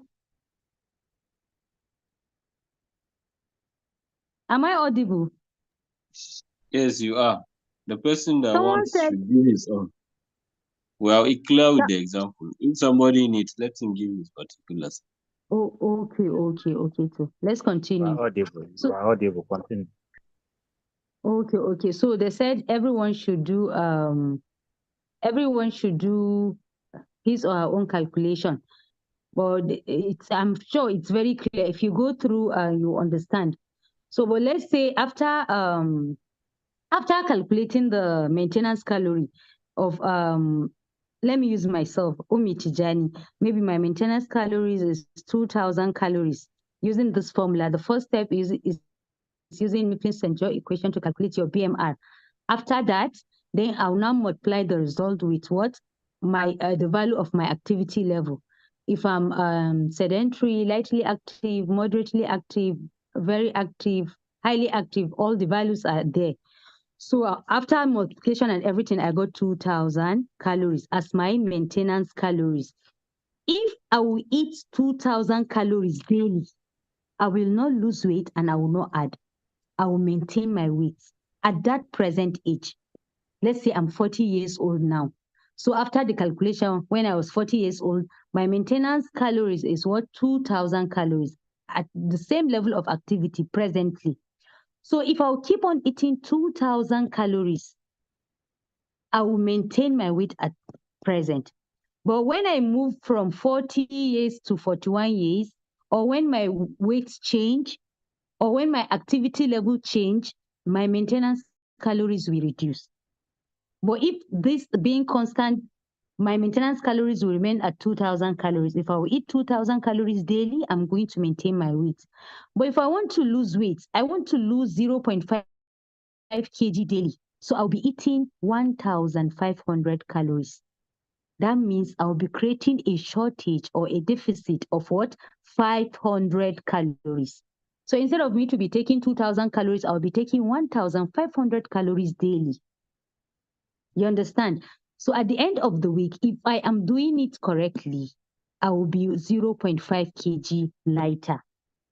If I want to lose 1 kg weekly, so instead of me to be eating 2,000 calories, I'll be taking 1,200 calories daily. I know you'll be wondering, why will I be taking 1,200 calories daily? From researches, it is said that females should not take below 1,200 calories, and males should not take below 1,500 calories. So if I should take 1,200 calories daily, I'm creating deficit of 800 calories. So for me to make it 1,000 calories, I will increase the level of my physical activity.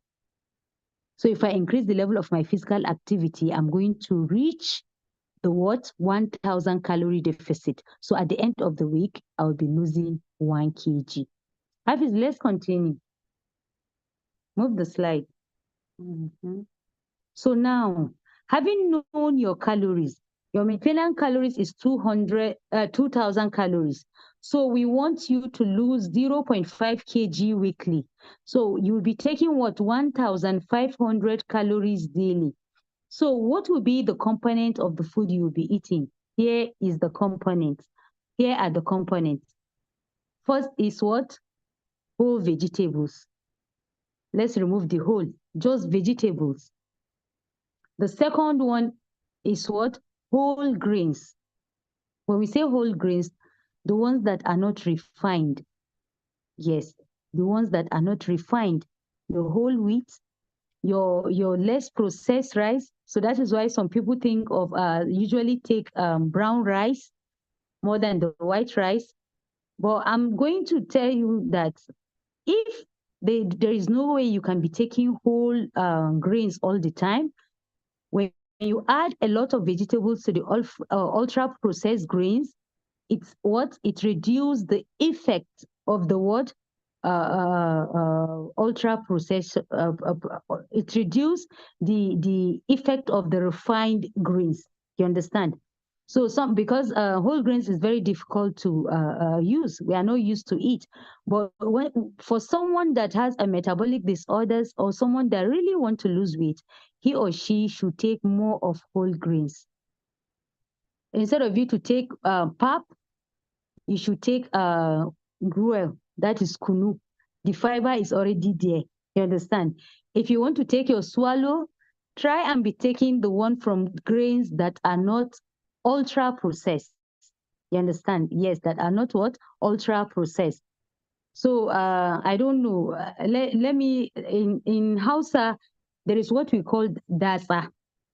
I don't know the name in English, so I don't know if someone can help me. The dasa is when, for example, if you want to make maize flour, you will not remove the back. You understand? You will just wash it, dry it, and take it for grinding with the back, with the fiber. So that flour will be whole flour, whole maize flour. So it is what healthier than the ultra processed flour, the one that you process after removing the back. And same thing goes to wheat. Wheat. When you get wheat flour that is not ultra processed, you see that it is even darker than the one that is ultra processed. So that is the meaning of whole grains.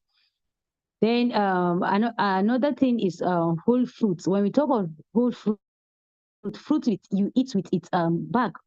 You understand? Not the fruit juices. That is why sometimes whole fruits are healthier than fruit juices, because fruit juices, they've already removed all the fiber. But when you take the whole fruit, the fiber is inclusive, and sometimes some of the nutrients are usually found at the back of the fruit. Then lean proteins with that has a low fat content. You understand? That is why most at times it is advised that when you want to eat chicken, that you should remove the back. But the mistake we make is you don't remove the back till after you finish cooking the chicken. All the oils and everything has been infused in the stew or in the broth or even inside the chicken. So if it is then that you remove the back while eating, you've reduced some of the fat content, but not the way it's supposed to be. So if you want to do that, you remove the back of the chicken before cooking it or before preparing it. Then the next one is low fat or fat-free dairy product, including milk, yogurt, cheese, or fortified soy beverages. That is, if you want to be taking milk, you can be taking low-fat milk or skimmed milk. You understand?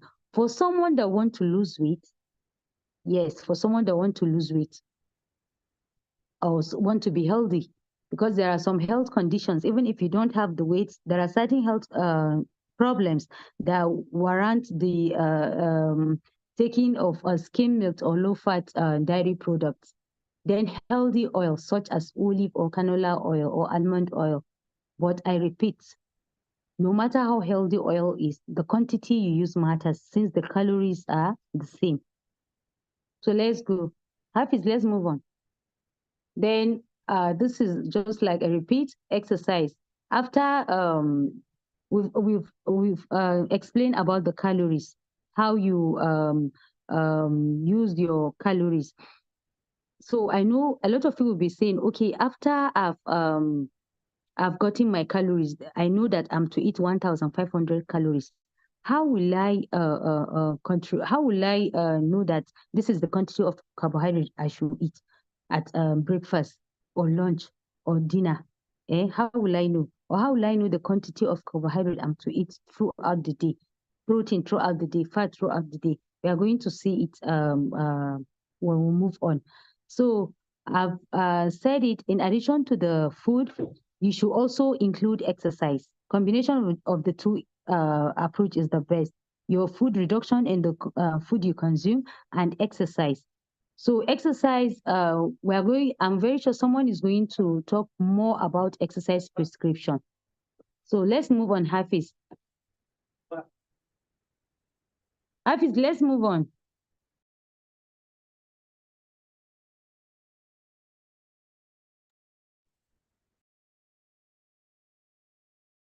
Hafiz, let's continue. Yeah. So let's move on. Let's just leave this exercise part since someone is going to talk more on exercise. Hafiz, let's move on. Excellent. So now creating your own meals. Having known your calories, the calories you need to lose the weight. That is having known the calorie deficit, the value. Maybe your maintenance calorie is 2,000 calories and you are to be taking 1,500 calories. How will you create your own meals? Let's move on. So there are two methods of planning your meals. We have two methods of planning the meals. One is the calorie estimation method, which is very, very specific. It is specific because if you use this method, it's very difficult for you not to get the result. The second one is the plate method. It's easier than the calorie estimation method. And if you do it right, you may get result. And if you don't do it right, you may not get result as expected. But usually it's the easiest method that most clients are friendly with. because this calorie estimation method is a bit difficult.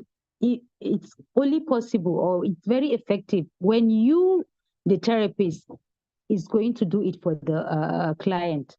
So let's move on. We'll see each method. So now the calorie estimated method. So before creating your own meals using this method, you need to know the following maintenance calories. I've already showed, we've already known how to calculate our maintenance calories. That is what we just finished doing now. So the next is what? Knowing your ideal weight. How will you know your ideal weight? I explained it earlier on, but let me repeat it. To know your ideal weight, I've said it. You have to calculate your BMI. I'm sorry for not including some of the calculations in the slide, but it's easy. I know that you are going to get it. Just note it down. So to know your ideal weight is for you to calculate your BMI. And how do you calculate your BMI? Is dividing the weight, your weight in kg, by the squared of your by the squared of your height in meters. Let's say my height is 161 centimeter, and I'm weighing 70 kg. So to calculate my BMI, I will say 70 divided by 1.61 squared. Since if I'm changing 161 centimeter to meter, it will be 1.61. So if you calculate your BMI, let's say after calculating my BMI, it was around, let's say 26. Yes, my BMI is around 26. So you should now refer to the ranges of the BMI. We have underweight, which is 18, less than 18. Normal weight, 18 to 24.9. Overweight is 25 to 29.9. Then obesity is 30. So everyone, to know your ideal weight, everyone is going to what? Is going to use this 18 to 24.9. You understand? So you will use your height in meter, the square of your height in meter, to multiply the lower limit of the normal range. That is 18. Let's say after multiplying my own, I got 48. Then, or let's say 50. Then then you now still use your height in meter. That's the square of your height in meter to multiply the upper limit of the normal range. That is what? 24.9. So maybe after doing that calculation, I got what? I got 70 kg. You understand? I got 70 kg. So now, having gotten the 70 kg, so my normal range will be between 50 to 70 kg. Then at present, no, let's say 60 kg. At present, my weight is 70 kg. So since my ideal weight is what? 60 kg, that means I need to lose 10 kg. You understand? Having known your ideal weight, it will help you to know how many kg you are to lose. If at present I'm 70 kg, and after calculation I got 70 kg, that is 50 to 60 kg as my ideal weight. So that means I need to lose nothing less than 10 kg. I need to lose 10 kg to be at my ideal weight. And it is advisable that you should not be too extreme in both cases. You should not be very close to your lower limit, and so that you will not go into underweight. And you should not go very close to your upper limit so that you will not fall into overweight. So that is how to know your ideal weight. Then the next one is your target kg to lose. Excellent. If you know your ideal weight, it will be very easy for you to know the target weight to lose. So at present, I'm 70 kg.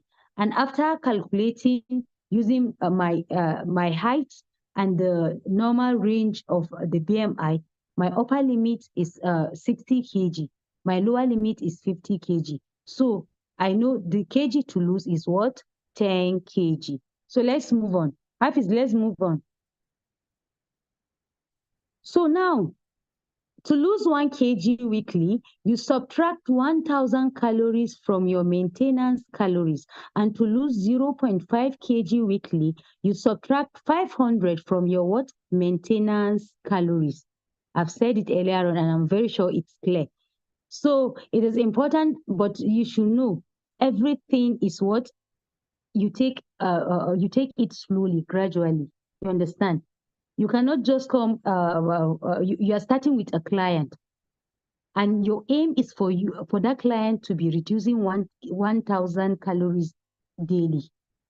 You should not just start with the 1,000 calories. Start with 500 calories until the body adjusts. Because if you start this procedure, definitely the body will react to it. You are used to providing the body with a certain calories, and you try to reduce it. Your body will definitely react to it before it adapts. So if the reduction is sudden, the reactions will be what? Will be very sudden, and it will be high. But if it is gradual, you understand, your aim is 1,000, but you now start with, let's say, 700. If you start with 700, gradually, if the body adopts, you now move to 800. You now move to 1,000 till you reach your target calorie deficit. You understand? So that is why it is said it is important to start with a reduction of 500 calories at first, for your body to adjust to the reduction of the calories gradually before you move to 1,000 calorie deficit. Hafiz, let's continue. Let's move on. So after that, the next step is what? Dividing the calories among the food groups we have to nourish the body with what it requires in order to get a healthy weight loss. So now we've gotten the calories to be 1,500 calories. How are we going to do it? Is to divide it among the food groups we have. So 70% of the calories should go to what? Carbohydrates. And when we say carbohydrates, it should include what? Grains, fruits, and vegetables. It is not only your rice and your pastas that contribute to carbohydrate. Even your fruits and vegetables contribute to carbohydrate. So 70% of what to eat should go to what? Carbohydrates. 20% of what to eat should go to what? Protein. Then 10% of the calories should go to what? Fat. So this is calculation. That is why I said this method, calorie estimation method, is very specific, but it's a bit hard. It's only when you are want to do it for the client that it will be client friendly. But for your own consumption or for your own sake, but for the sake of professionalism, it's important you use this method. So to do it, you just say 70 over 100 times. Let's say your calories is 1,500 times 1,500. So if you calculate, it will be 70 times 15. Maybe you get around 900 calories. So 900 calories out of the 1,500 calories should go to carbohydrates. How it's there. So carbohydrates, I told you, it includes your grains, your fruits, and your what? Vegetables.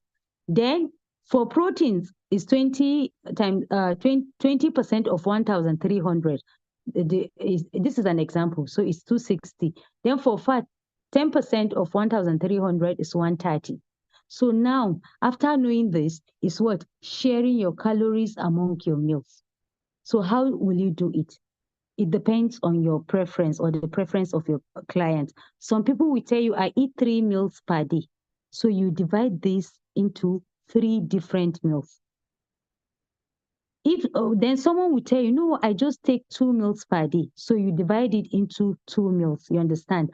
And another thing you put in consideration is that it depends on which meals the clients want to be heavy meals. You understand?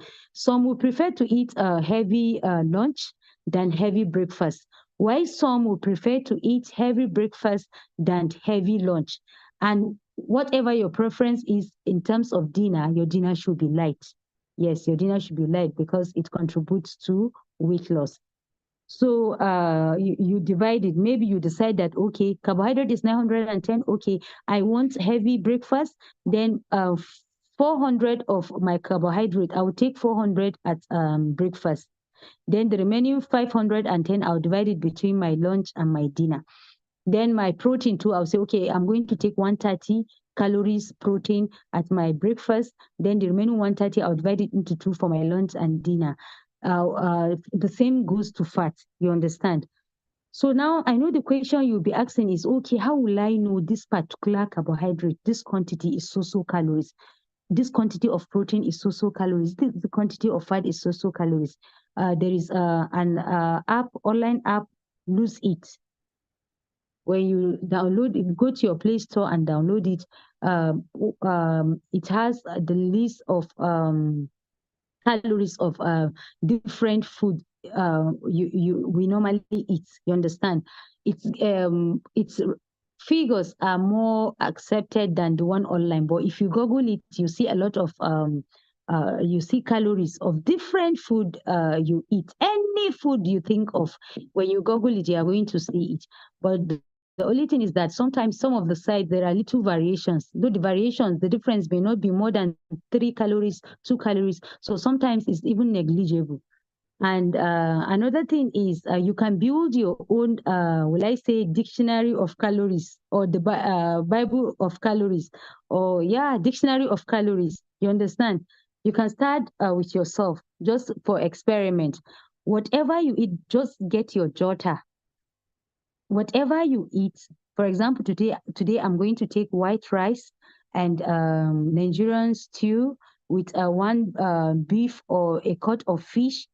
If you want to be more specific, you can even use your weighing scale, food weighing scale. Whatever you eat, measure it. So you check, okay, this rice I'm taking, it is so gram. You check you check online or check that app, Lose It.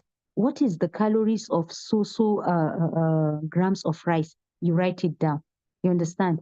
You check for your stew. You check for your fish. If you snack on apple, know the gram of apple with your by weighing it on your food weighing scale.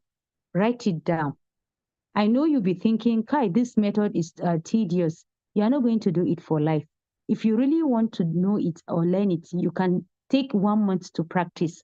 When you practice, you don't need to be checking your book. You even memorize it without you knowing. What I do when I started this program on myself is that I have a book that I write everything I eat, and I search for the calories and I write it down. I even made it into a document. So most of the times when I treat a client, I usually provide the client with that particular document. And if the client is lazy, the client is not ready to learn, from the assessment, because you have to assess the patient to know what the patient's eating habit is, what he likes eating. From his eating habit, I get to know what he usually eats, what he usually consumes. So I only provide him or her with the calories of food he is used to. Remember, I said it earlier on, if you want weight loss to be sustainable, you shouldn't change what that particular client or patient is used to. For example, in terms of carbohydrate, I don't like pastas. Please do not include pastas in your client's meal plan. You understand? I only like rice, then use rice as his or her carbohydrates. I don't like rice, I like swallow. Use swallow for his or her as his or her carbohydrates. I don't eat fish, I only eat chicken. Use that. I don't eat chicken, I eat awara. That is soya beans. Use it for that client, or not even eat, not in terms of preference, even in terms of affordability.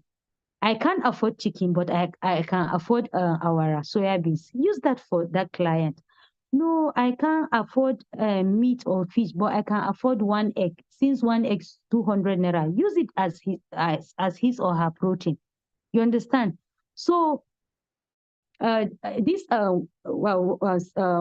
presentation, I just provide you with a guide. You understand? With a guide for you to go and do the work. But maybe I'm going to send a document, the calories document to Ray Physiotherapy, so that you can take a look at it. I don't want you to just depend on it. You can also build your own. So, okay, let's continue. You share the meals. Then Following this, 70% carbohydrates, 20 protein, 10 fat, you now share your calorie among your meals. You understand? You can decide to take 2 meals, 2 snacks, or 3 meals, 2 snacks, depending on what you want or what the patient wants. You shouldn't force your patient. You understand? If what your patient wants is not healthy, please try and explain the advantage of what you want him or her to do. Hafiz, let's continue. So try to ensure you do not eat much at one time and too little at another time. Sorry, it's a mistake, spelling mistake. Too little. I want to write too little. So that is why I said too much. Do not eat too much at a time or too little at a time. You understand? But it's allowed for you to for one meal to be larger than the other, depending on which meal you want to be heavy. You understand? But no matter what, your dinner should be what? Very, very light. So let's continue, Hafiz. So this is the second method, the easiest method. And though it works, but the other one is more specific. Yes, the other one is more specific. That is what the calorie estimation method is more specific than the plate method. So the calorie estimation method is usually for professionalism, you understand? But the plate method, usually you use it for your clients. So it's not that it's not going to give you result. It's going to give you result, but not as specific as the calorie estimation method. So we should put in mind, if we're using the plate method, we should put in mind the quality of the food our clients should eat. It is very, very important. As I said earlier on, our body need all the classes of food. Yes, there is no healthy weight loss method for a healthy individual that you will tell that person to stop eating carbohydrate. Even those that are diabetic, you can't restrict them from eating carbohydrate. They should just eat the what? Good or complex carbohydrate. So if you agree with me, in the early 90s, the size of a normal dinner plate has become at least 25% larger compared to now. Yes, in the 1960s, plates were roughly 9 inches in diameter. In the 1980s, they grew to around 10 inches. So the size has increased. But by the year 2000, the average dinner plate was 11 inches in diameter. And now, it is not unusual to find a plate that is 12 inches or even larger. So the bigger the plate, the more food you place on that plate. So that is why if we are using this plating method, the first thing I ask the client or patient is to change the size of your plate. I will ask you to show me the size of your plate. So if the plate is very, very big, maybe it's about 12 inches, I will tell the client to look for the one that is a little bit smaller than that one, maybe 11 inches. Then maybe after 1 week, we'll now move to 10 inches. You understand? Then as we move on, maybe you can even reduce to 8 inches. Hafiz, let's move on. So look at it, just like this. The first plate is bigger than the second one. But if you look into the content of the plate, the contents are the same. But because the plate is smaller, the second plate's content will be what? Smaller in calories than the first one.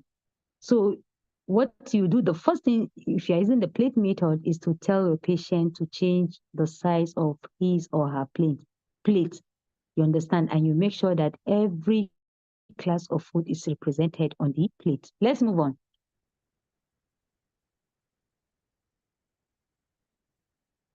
So the next thing is, after changing the is the plate selection. I've already said it. If you are used to 12 inches plate, you change to 9 inches plate and then to 8 inches plate. This method involves dividing your plate into imaginary sections and using each section for a specific group of food. That is the fruit, the vegetables, the grains, and the protein. And how you do it is you just imagine 45% of the plate should contain vegetables of your choice, 5% fruits, 25% carbohydrates, and 25% protein.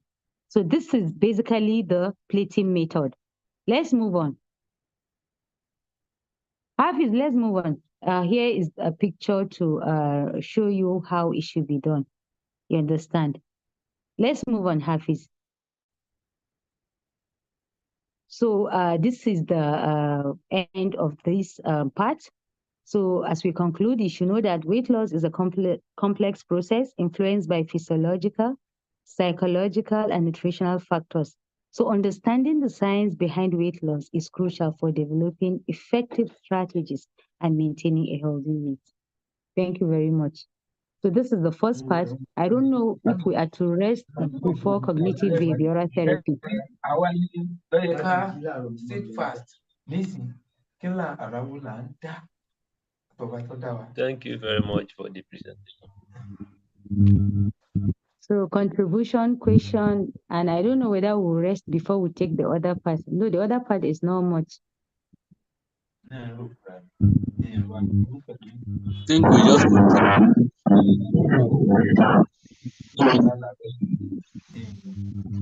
Hello, sir.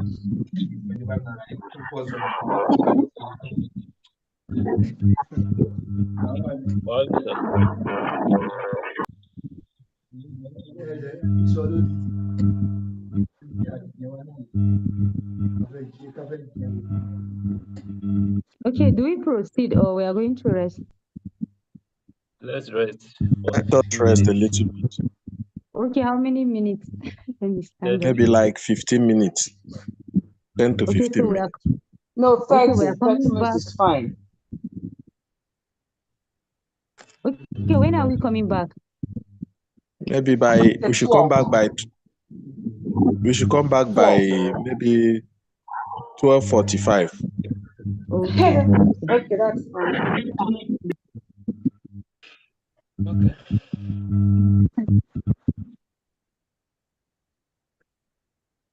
And it's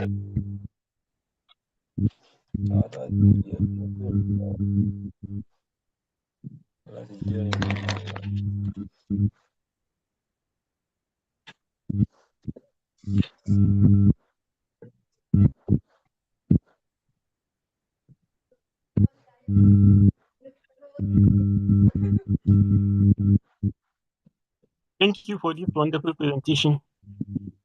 So now, if there is no any question, we can have a break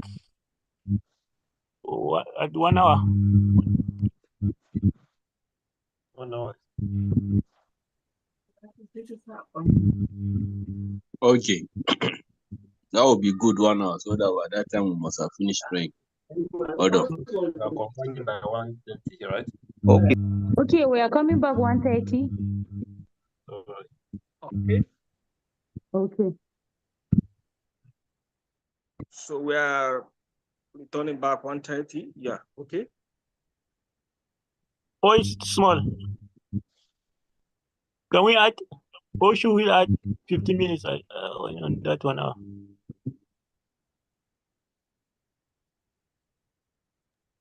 I think 1:30 is okay. 1 hour is okay. By that time we must have finished praying. My own suggestion.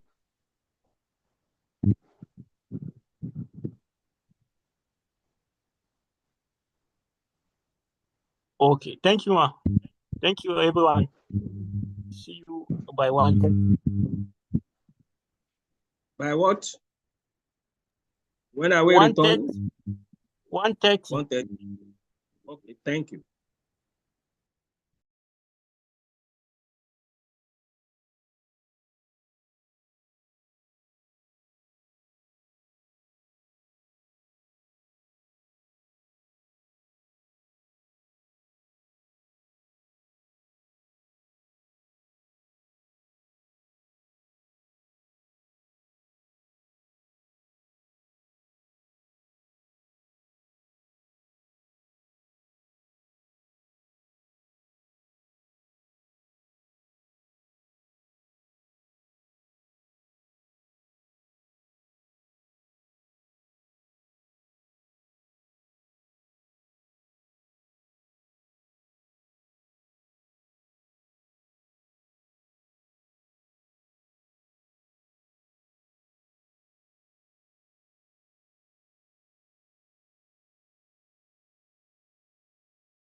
Hello. Assalamu alaikum.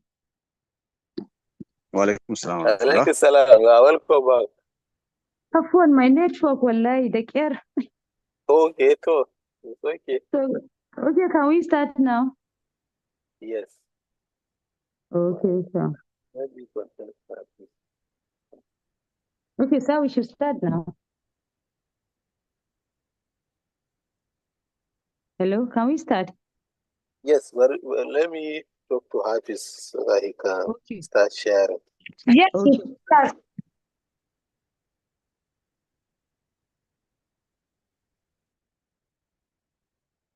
Yes, we can start. Okay. He's here.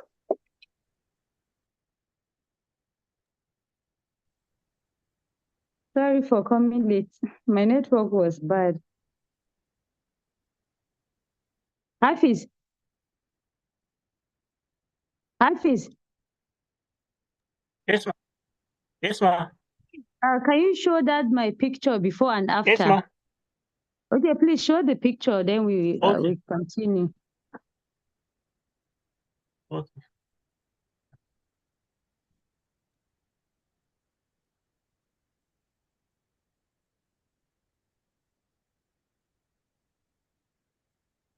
Next slide. So, good day all. Sorry for coming late. This is Umi Tijani. When I was weighing 100 plus, I think then as if it was 116 kg. That was 4 years ago. And show us the next slide. Awesome.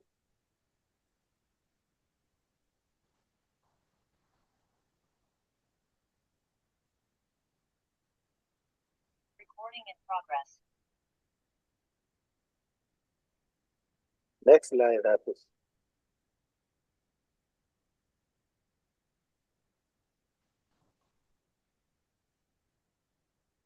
So this is Umi Tijani when I was 30 kg lighter. And Alhamdulillah, this is the result of cognitive behavioral therapy. And cognitive behavioral therapy is a broad topic. Today, we are just going to introduce the concept.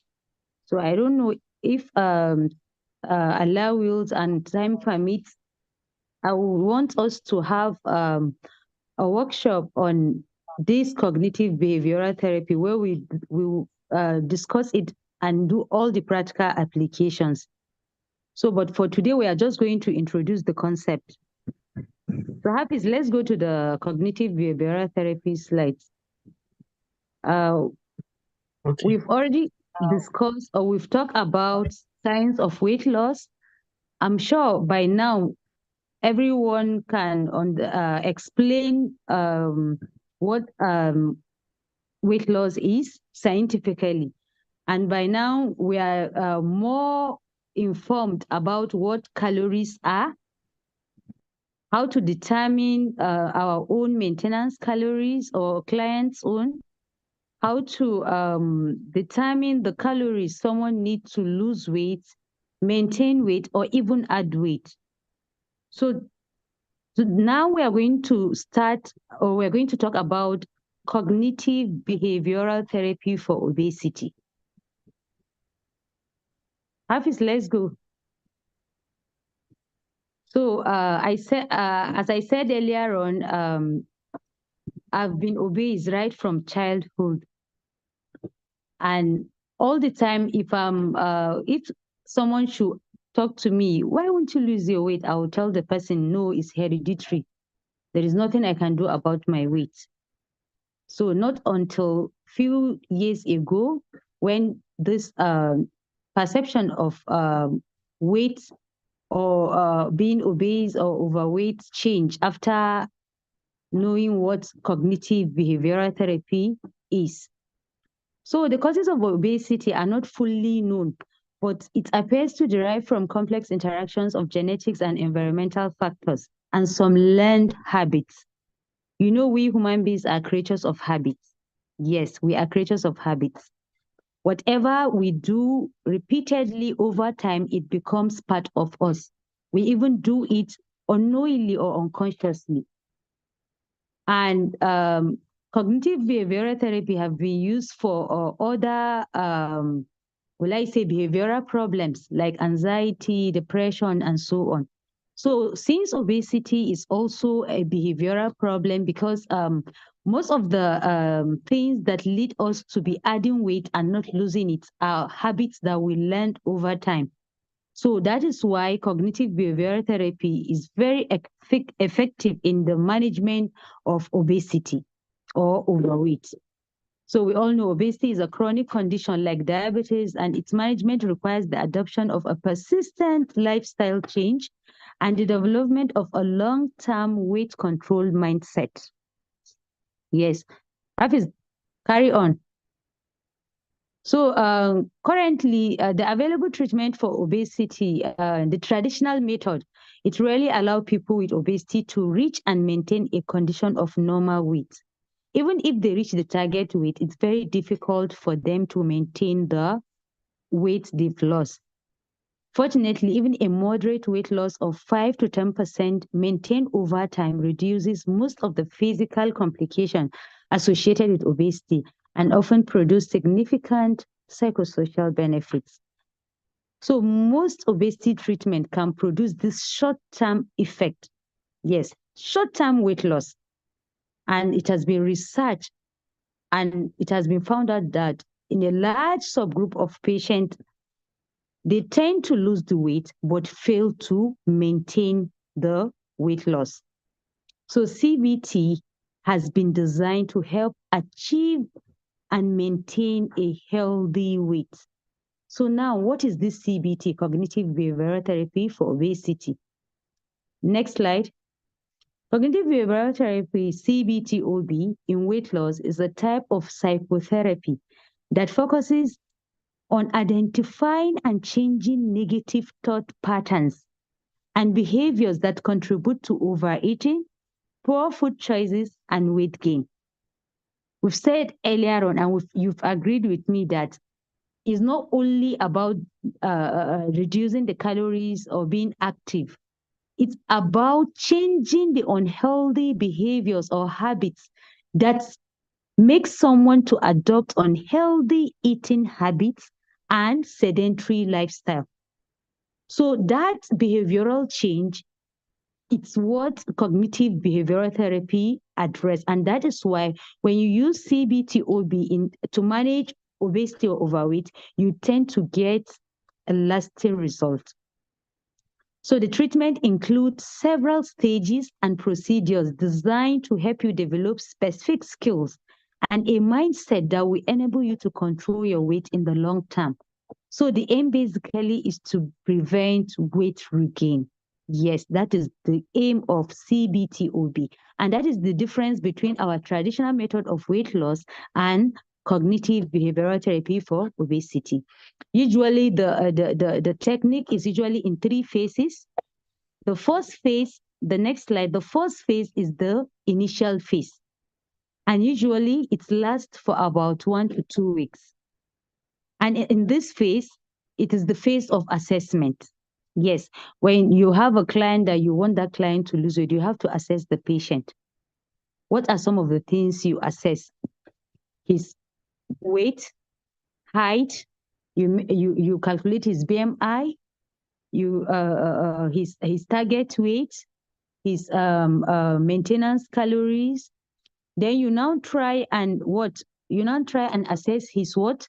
Behavior towards food. That is his eating behavior. Then you now assess his attitude or behaviors towards physical activity. And what we do is there are questions we ask. Mostly what I normally do, there are forms that clients usually fill. But what I normally ask clients to do is you should I do track their food intake for 3 days, their activities towards hydration, their activities towards sleep, and their activity towards physical activity. And what I normally do, I'll give them 3 days assignment. Mostly it's online. I will tell them that, okay, you are going to do this assignment for 3 days. Whatever you eat throughout these 3 days, every day, you just snap the picture and send it to me. Whatever you eat, no matter how little it is, I will urge the patient not to change the quantity of food he or she eats, not to change the combination of food he eats, and not to change the frequency of the food he eats. You understand how often he eats. Then I will now tell the patient to state how many liters of water he or she takes each day. Then I'll also track his his activity towards exercise or even non-exercise activities. And what I normally do in that aspect, I will tell you to download a step tracker. Then you move around. If you have a smartwatch that tracks step, you use it and move around with the smartwatch. So it will track your steps for the day. After which, you will now send it at the end. You screenshot the number of steps at the end of the day and send it to me. Then I will now I will ask you to state how many hours night sleep you were able to get each day. So this assignment, usually I do give them for 3 days. So from the assignment, after that assignment, then I will now look through the assignment. From there, I'll be able to identify the calories of food that client eats. You understand? And I've already calculated his or her maintenance calories. So most of the times after this tracking, you will see a client or patient taking 7,000 calories daily. 7,000 calories daily. And maybe that patient maintenance calories is only 2,000 calories or 2,500 calories. But in a day, you will see a patient, after rough estimate of what he or she sent to me, I end up getting rough estimate, since it can be accurate because it's just I use just I to estimate roughly. So you will see that patient getting 5,000 calories in a day, surplus of 5,000 calories in a day. So if consistently that client will get 5,000 calories in each day for 1 week, when you times 5,000 times 7, you get what? That 5,000 calories surplus. And if you should divide it by 7, how many kgs will you get in a week? You understand how many kgs you will get in a week? So sometimes some people will be telling you, it's as if I'm adding 1 kg after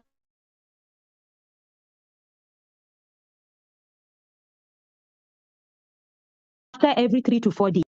So patients are not aware of what they are consuming because they don't have knowledge of calories in food. So that is why it's very important to have the calories. Even if the clients are not aware, maybe you try to explain to them in a layman's language, the way they will understand. You understand? So, and again, most of the times you find out that some don't like eating food on time. Some don't like eating food on time. Some, they will not eat in the morning. They won't take food in the afternoon. Sometimes it's late at night. You understand? That's when they will eat all the food they're supposed to eat. And you even be telling yourself, I didn't take breakfast. I didn't take lunch. I need to eat food. And even if you didn't tell yourself, your brain will not allow you because you've bribed the brain of energy. You understand? So definitely you'll be hungry. So you are going to eat above your body requirements because you will eat above above satisfaction. You'll be stuffed, not satisfied. You understand? So and another finding from this, from most of the clients, is that you will find out that they don't like hydrating themselves. Some will tell you that I do forget about water, or highest I can only take 1 bottle of 75 cl, or maybe I can only take 1 sachet of pure water. Some will tell you that I can't even recall, did I even take water today? So you see, most of them will have what? Poor hydration.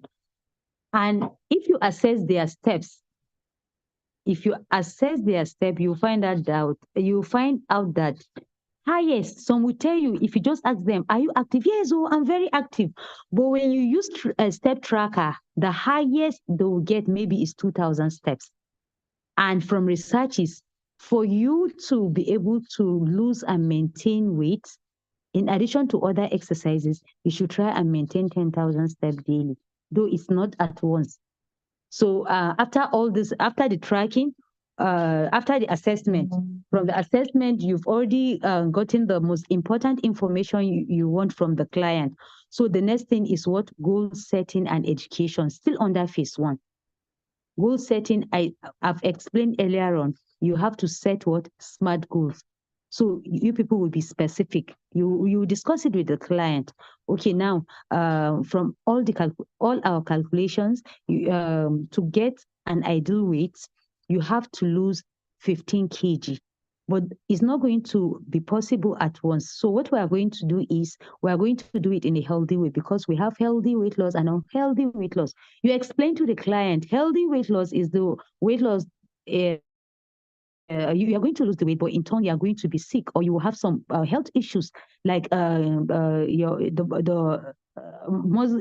bulkiness of your muscle will reduce, and you tell them the side effect of that. You will tell them that even your bone density is going to reduce, and you are going to have even osteoporosis. You explain to the client in such a way he or she will understand. So so because of this, we are going to do it in a healthy way. We are not in a haste. Remember, you didn't gain this weight at once. So what we are going to do is we are going to aim at you losing 0.5 to 1 kg weekly. Yes, 0.5 to 1 kg weekly. Because you are going to encounter some client or patient that will tell you, Kai, I want you to be very fast. How will you tell me to lose 1 kg or 0.5 kg in a week? Try to explain to that client the side effect of losing weight very fast. You understand? If they know the side effect and the benefit of doing it gradually, they are going to adhere or stick to what you are advising them to do. So after that, you educate them on all they need to know, because most of the times some of them do things because they don't know the repercussion. But when you educate them, they are going to stop doing what they are doing. You understand? Because everyone wants to live a healthy life. Nobody wants to be going up and down with pains or spending money on medications. This is all about the phase 1. So the next phase is phase 2. That is the what? Treatment phase. And here it usually lasts between 8 to what? 12 weeks. And this is the phase of the CBT technique and skill development. Yes, this is where we use the cognitive behavioral therapy techniques and skills for weight loss. Techniques include cognitive technique. Okay, when we talk of cognitive technique, things like there are techniques like identifying and challenging negative thoughts. Because whoever is obese or overweight, if you ask that person to lose weight, I'm sure the first thing they will tell you is that, sir, I've tried this thing several times. It's not working. I don't think I can do it. Or some will even tell you, look, don't tell me to stop eating meat. Don't tell me to stop taking this. You understand? So this is one part of some of the cognitive technique we use is identifying all these challenging and negative thoughts from your client. You understand? Things like I will never lose weight, things that I can never do it, things I can never stop eating what I like. You understand? Then you now try, after identifying it, you try to replace it with positive and realistic thoughts. Something like, I can make healthy choices. I can do it. You understand? I want to nourish my body. I want to live healthy. I want to live longer. Then after replacing the negative thought with positive and realistic thoughts, the next thing is you encourage your client or patient to focus on progress, not perfection. Yes, because you come across clients that whenever they are off track, maybe they didn't do their exercise, or maybe they indulge, maybe part of their unhealthy eating habits is binge eating, or emotional eating. So due to some emotional problem, be it chemical, physical, psychological, they binge eat, or they indulge in emotional eating. So they say, "Kai, I've spoiled my program, or I've spoiled my dieting," as they rightly said. I don't think I can do this thing. Tell them nothing. If the most important thing is making effort, no matter how little it is. You didn't spoil any of your program. We just need progress. Make sure that every day you do something that moves you closer to your goal, no matter how little it is. And remember, at once you cannot change your habit, or you cannot change your behavior. The most important thing is becoming aware of that negative behavior or unhealthy behavior. And whenever you find yourself repeating that behavior, just right there, just come back to your senses and think of a way you will stop that behavior or replace it with healthy one. You understand? Then when we talk of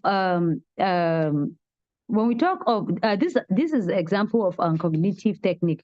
Then when we talk of behavioral or mindfulness and technique, it's let's talk about mindfulness in eating. So here you pay attention to hunger, not fullness.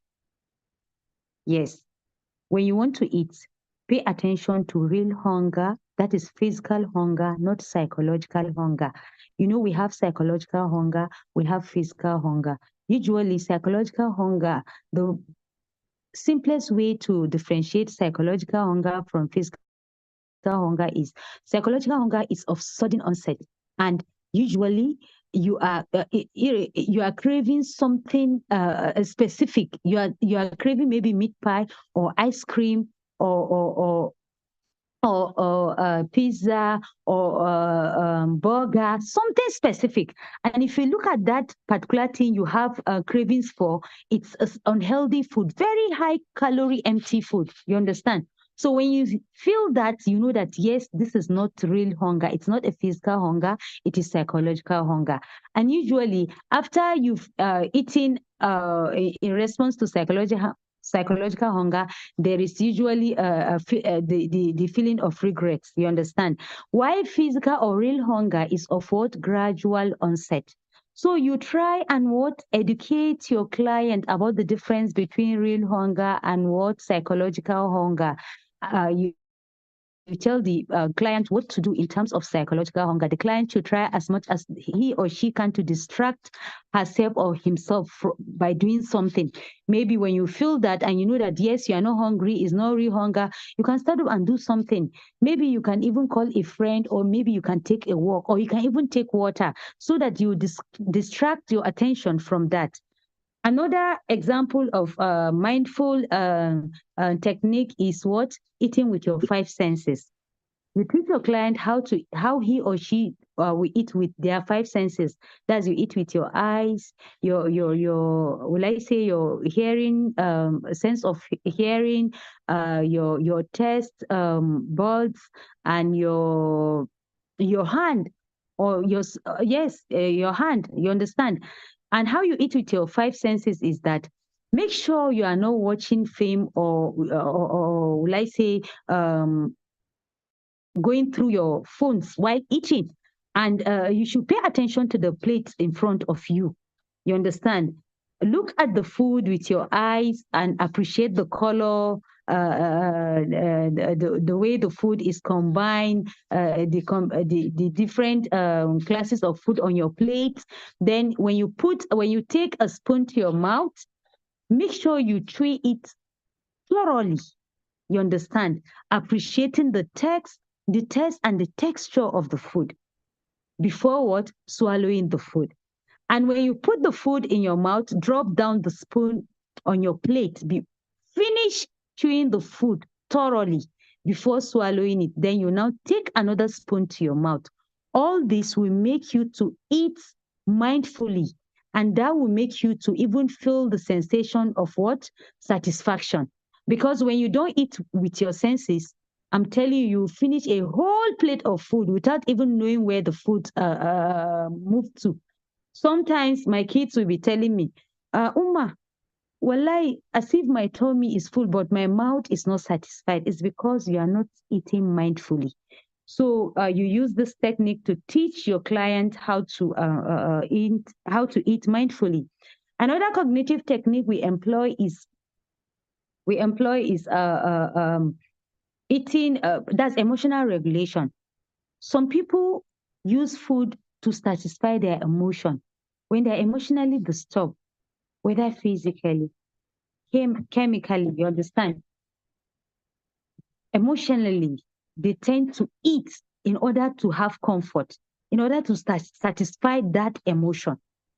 So please help your patient in identifying whether he or she is among those that what eat in order to satisfy their emotion. And you can teach them when you are angry or happy or tired, what do you do to comfort yourself or what do you do to relax yourself? Some people will tell you, if I'm angry, if I should just have a chilled Coke and a bottle of chilled cold and burger or shawarma or meat pie or cake or donut, I tend to be happy. You understand? Some will tell you that, if I should call a loved one and discuss something, some memorable, funny memories, I tend to be okay. Some will tell you that, if I'm angry, if I should just take a bath and lie down, I'll be okay. But the percentage of those that satisfy their emotion in a healthy way are very, very few compared to those that use food as a source of comfort. So you try and help your client to identify that and show the client what to do to satisfy his or her emotion other than food. You understand?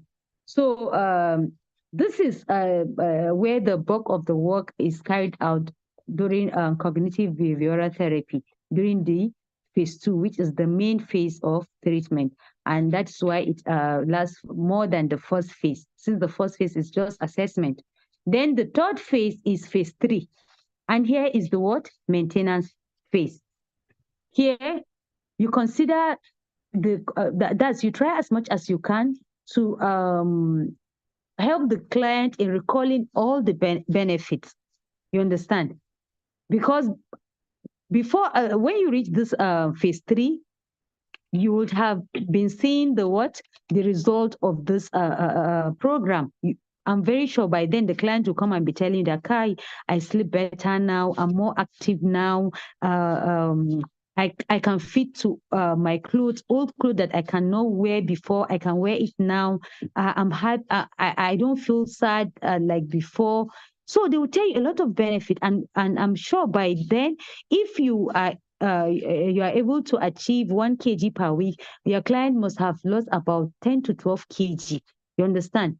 So then what you do, you try and stop the further reduction in weight loss if you've reached your target. But if you've not reached your target, whether you like it or not, the reduction in weight will be slow. Yes, it will be slow. Maybe you will be able, maybe at most in 2 weeks, that patient will be able to only lose maybe 1 kg. Yes, as against 1 kg weekly at the initial phase of the therapy, and it's normal, and that is how it's supposed to be because of many factors. Even the factors that usually play a role here is that your body usually goes into play too from time to time, because your body has already recognized the techniques you are using. So during this phase, you just try as much as you can to maintain the lost weight, and this is where the client becomes well informed about ways to will I say to increase, or will I say optimize his or her metabolism, because the metabolism will be becoming slow from time to time. And I think these are all the things we do at phase 3. That is the most important phase, and the maintenance phase. So in conclusion, you should know that cognitive behavioral therapy is a great tool for sustainable weight loss, improves self-esteem and body image. It helps in reducing emotional eating, having healthier relationship with food, and developing better coping mechanism. And it is used not only for weight loss, as I said before now, but also for people struggling with emotional eating, disordered eating pattern, and even lifestyle disease like hypertension and diabetes. So as we conclude, we should remember the words of Hippocrates. Let food be the medicine and medicine be the food. Take control of your health today by making informed choices about your diet and lifestyle. You have the power to transform your life. Thank you. Thank you so much.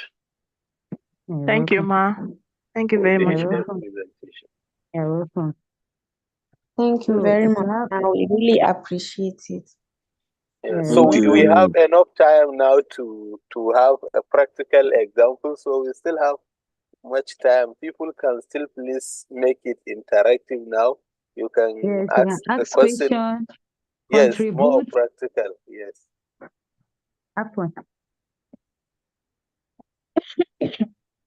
Sorry. The floor is open, please. I think you muted all of them, cool? No, yes, if a person wants to talk can indicate interest. If you really understand, please let me have questions. Yeah. And if there is any contribution, please, the floor is open.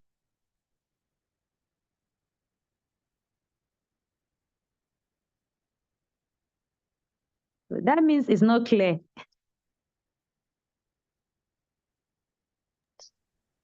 It is the other way around. Well, clear. Well done. So, Thank you very much. okay, Alhamdulillah.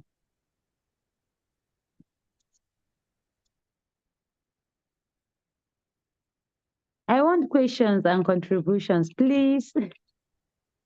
Okay, good afternoon, Ma. Afternoon. Yes, so please, I just want to ask about your personal experience. In the beginning, you said you were weighing 100 kg, so that you had to lose like Yes. 30 kg. So I don't know if you can just give us a practical regimen that you used to be able to achieve that sort of drastic weight loss. Thank you, Ma. Well, okay, thank you very much. Well, it's not drastic because I think it took me 8 months to achieve my goal. 8 months. So if you can see, it's not drastic.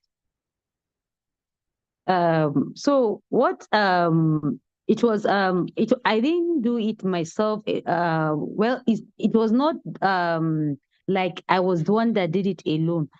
It was a therapist that put me through, because you have to have someone that you that will hold you accountable. This need accountability. You understand?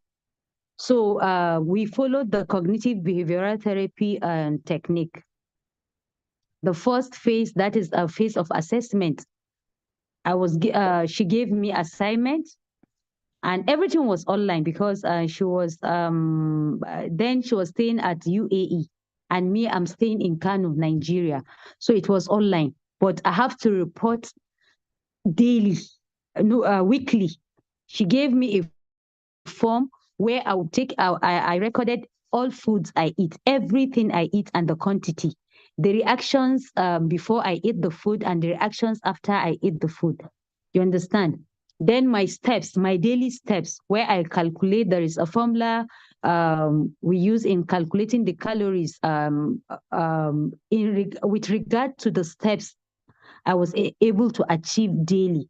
The reason why I didn't go too deep into exercise is because someone is going to discuss about exercise. You understand? But it's a daily affair. Daily affair. Sometimes it's not that I was always on point. There are times I go off track. Yes, there are times I go off track because sometimes I will be the one that will cook at home. So I'll finish cooking and I'll just be wondering, how will I just take half of what I'm used to? So nobody is there to stop me from eating or scold me if I overeat, but sometimes I do overeat at the initial phase. You understand? And I will lie, I will report to her, I overfed myself today. So she will ask me why.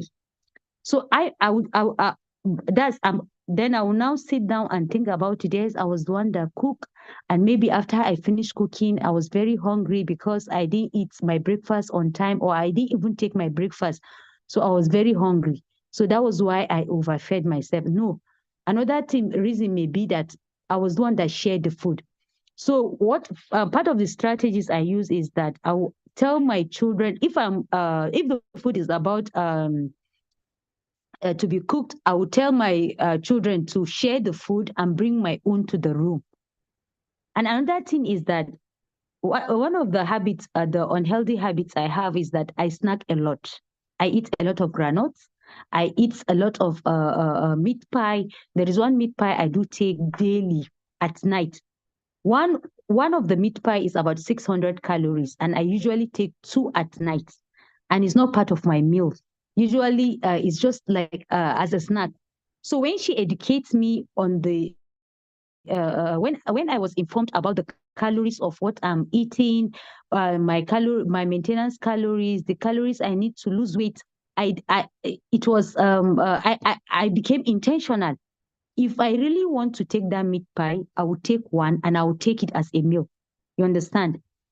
So another thing that helped me to lose this weight is that we usually have a live session with her weekly where we'll discuss. She will ask me my experience over the week that passed. What have I experienced? Any form of binge eating? Any form of overeating? Did I skip exercise? Is there any day I skip my work? If there are, I will tell her yes.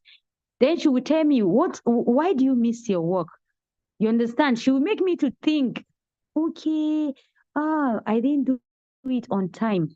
Yes, I didn't do it. Oh, I didn't sleep on time. So I was unable to wake up early because I normally work in the morning.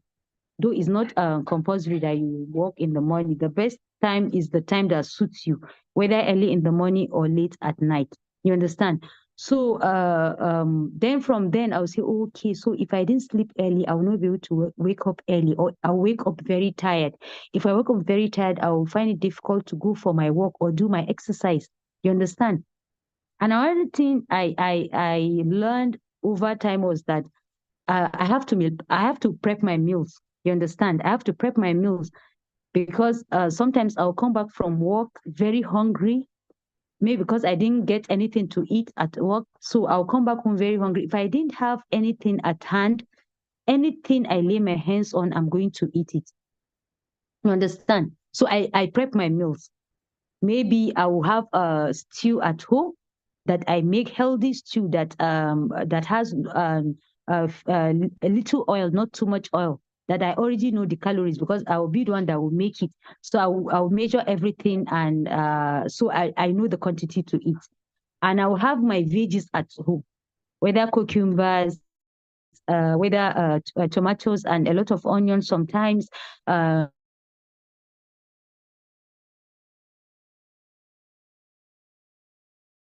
Cabbage, spinach, things help me to maintain this program. So if you can see from all what I'm telling you is that accountability is the backbone of this cognitive behavioral therapy. If you have someone to push you, if you have someone you report to, if you have someone to tell your complaints, it tends to be very easy. She always encourages me. If I should tell her that Kai is hard, it's as if I cannot do, she will tell me you can do it. A lot of people have done it. You too, you can do it. You have the same hours with them. They have 24 hours, you have 24 hours in a day. If they can make it, you too, you can do it. She's always with me. Though we have live session once every week, but daily, if I have any complaint before the end of the week, I will send her a WhatsApp message and she will respond. You understand? So this is what keeps me going. And another thing, what keeps me on my feet right till this day is because I've been coaching a lot of people. I don't think I can't recall the number of people I've helped to lose weight using this method. So if I have people that look onto me to do the right thing, then I have to do the right thing also. And moreover, it has become part of me. As I said earlier on, we're creatures of habit. If you should develop a routine into a habit, it will be very difficult for you to leave it. You understand? Some people may take longer to establish a routine into a habit than others. For some, 2 months is okay. Some 3 months, some 4 months. For me, that I have used 8 months to achieve my desired goal, it will be very difficult for me to slip back. Though I'm not trying to tell you that it has been fixed. Sometimes I can add 1 to 2 kg, but it's very easy for me to take it off. Hope you are clear. Yes, I'm very clear, ma. Thank you for your answer. Thank you, ma. You're welcome. You're welcome. Good afternoon, Madam Presenter. Good afternoon, sir. Yes, I thoroughly enjoyed the presentation. It was enlightening. And also Thank part you, of sir. it was a refresher. Thank you, sir. Yeah, my contribution is more of a question. I want to Okay, get sir. your view, your personal experience.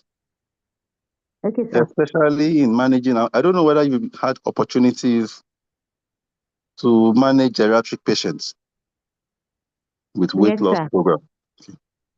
Yes, So sir. how are you able to overcome it? What challenges did you have, and maybe your personal experiences? How successful were you in helping them to reduce weight? Because we know that at times they may not be able to exercise because of geriatric conditions, Some OA, and the problems. rest of it. Yes. So have you been successful in handling them and getting good results? How do you do it? What is the secret? I would like to know, man. Okay. Uh, okay, sir. Thank You you. know that most of these geriatric patients, most of them will come with comorbidities. Maybe some of them may come with diabetes, or some may be hypertensive, and even some bony problems, maybe OA, knee OA, or low back pain. So even if a geriatric patient is healthy, that is without this any of this condition I've mentioned, there are things you have to put into consideration. Their metabolism is not as is not going to be optimum as when they are of what young age. So what I normally do is, the first thing is for you to gain their confidence, to be friendly with them. You understand? And what I normally do, I try to establish good rapport with them. Then I try to educate them on the benefit of what they are going to, of what I want them to do. You understand?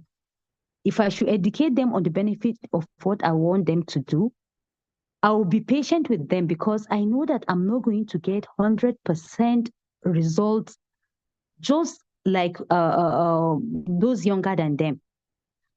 That is the first thing. Secondly, it's not going to be fast as you want it. But if you are becoming patient, if you are patient with them, they are going to comply. But it will take longer time. So if after establishing this rapport with them, I try to educate them slowly, gradually. You understand? Telling them all the benefits. Tell them the benefit of eating healthy.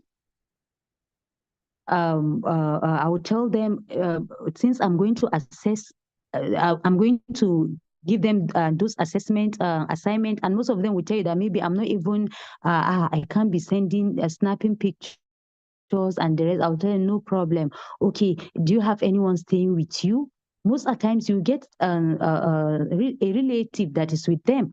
So it is that relative that will do the snapping of the work of snapping and sending for the assessment. So after I've finished assessing them, and from there, I'll get to know where their problem is from. So then I will take it one step at a time. You understand? If they have unhealthy food choices, maybe there are certain food choices like let's say 7 or 6 you want them to change. It's not at once. If you tell them at once, madam, you have to stop eating this, or sir, you must not eat this, or if you are going to eat it, you are going to eat very little. No. I'm telling you, they will not come back, or even if they are forced to come back, they won't answer you because you can't force them. So what you are going to do is, if it's someone that likes swallow, you will not stop that person from eating swallow. The only thing is that you will tell the patient or client that, okay, we are going to reduce the quantity of this swallow. Say you like swallow, you are going to continue eating your swallow, but we are going to reduce the quantity of this swallow. And then the soup, the soup that they use in eating the swallow, make sure it's not of high calorie. Maybe if there are a lot of not like granite soup or a lot of meat, especially assorted meats, little vegetables, you encourage them to take a lot of vegetables. You understand? You tell them, you try to modify the soup they use in eating the swallow. And you can even use a strategy. Tell them that what you will do is that before you take your milk, try to take 1 glass of water. That will reduce the quantity of food they will eat. Or you can even tell them, okay, before you eat your meal, maybe eat a cucumber or eat garden egg. If that client likes garden egg, they will eat it happily. If not, look for one vegetable that they would like to eat raw before eating their food. That will make them to reduce the quantity of food they will eat. And if they will really reduce the quantity of food they eat, I'm telling you, you are going to get results. Though not as fast as when when you are dealing with someone that is not of age. Then, in terms of exercise, it's not all exercise they will do. There are a lot of exercise, especially if they have bony problem, or even if they don't have bony problem. If they are of age, they can't be as active as you want them to be. So what I normally do most at times, I give them chair exercises. Yes, I try to re-educate their endurance by giving them chair exercises, aerobic exercises that they will do while sitting down. You understand? And I try to make it to be fun. Sometimes I can even tell, if they are at home, I will tell them that, okay, what we are going to do, I'm going to be live with you. I will call them video call. You understand? When I'll tell them that, okay, if you want to start the exercise, please just give me a call. If I'm available, I will do it together with them. We'll make it fun. We'll laugh. Sometimes I'll even make them to dance. You understand? So the most important thing that makes me to have to be successful during managing geriatrics is making them to feel at home. Yes, when you make them to feel at home, whatever you ask them to do, they will do it. And remember, whatever you want them to do, let it be gradual. If it is not gradual, it may cause them pain, and they are not going to have fun. If it causes them pain or difficulty, they are not going to abide by what you ask them to do. So I don't know if this will help you. Thank you so much, madam, for your comprehensive answer. Well done, ma'am. Thank you. Thank you, sir. I can see Prop's hand is up. Thank you, sir. Yes, thank you, Jibril. I'm in the airport, but I've been with my phone since I came in. It's wonderful, really, really very wonderful. Thank you so much, Umi. I've learned a lot, really learned a lot. I can see that you're into this thing a lot. It's not just about knowledge. You have a lot of experience, a lot of skills. This wonderful. Thank you. I think it's important to do this beyond where it is. I like the fact that it's evidence-based. It's not subjective. You don't just tell people things. You don't just say, reduce your weight, do exercise, eat healthy, because that's what we have been doing. But this is something that's evidence-based. You have your calculations and you use it to say that if there's clinical reasoning, if you are in this stage, this is what you should do. That's one of the things that we discussed in a forum yesterday or the day before yesterday.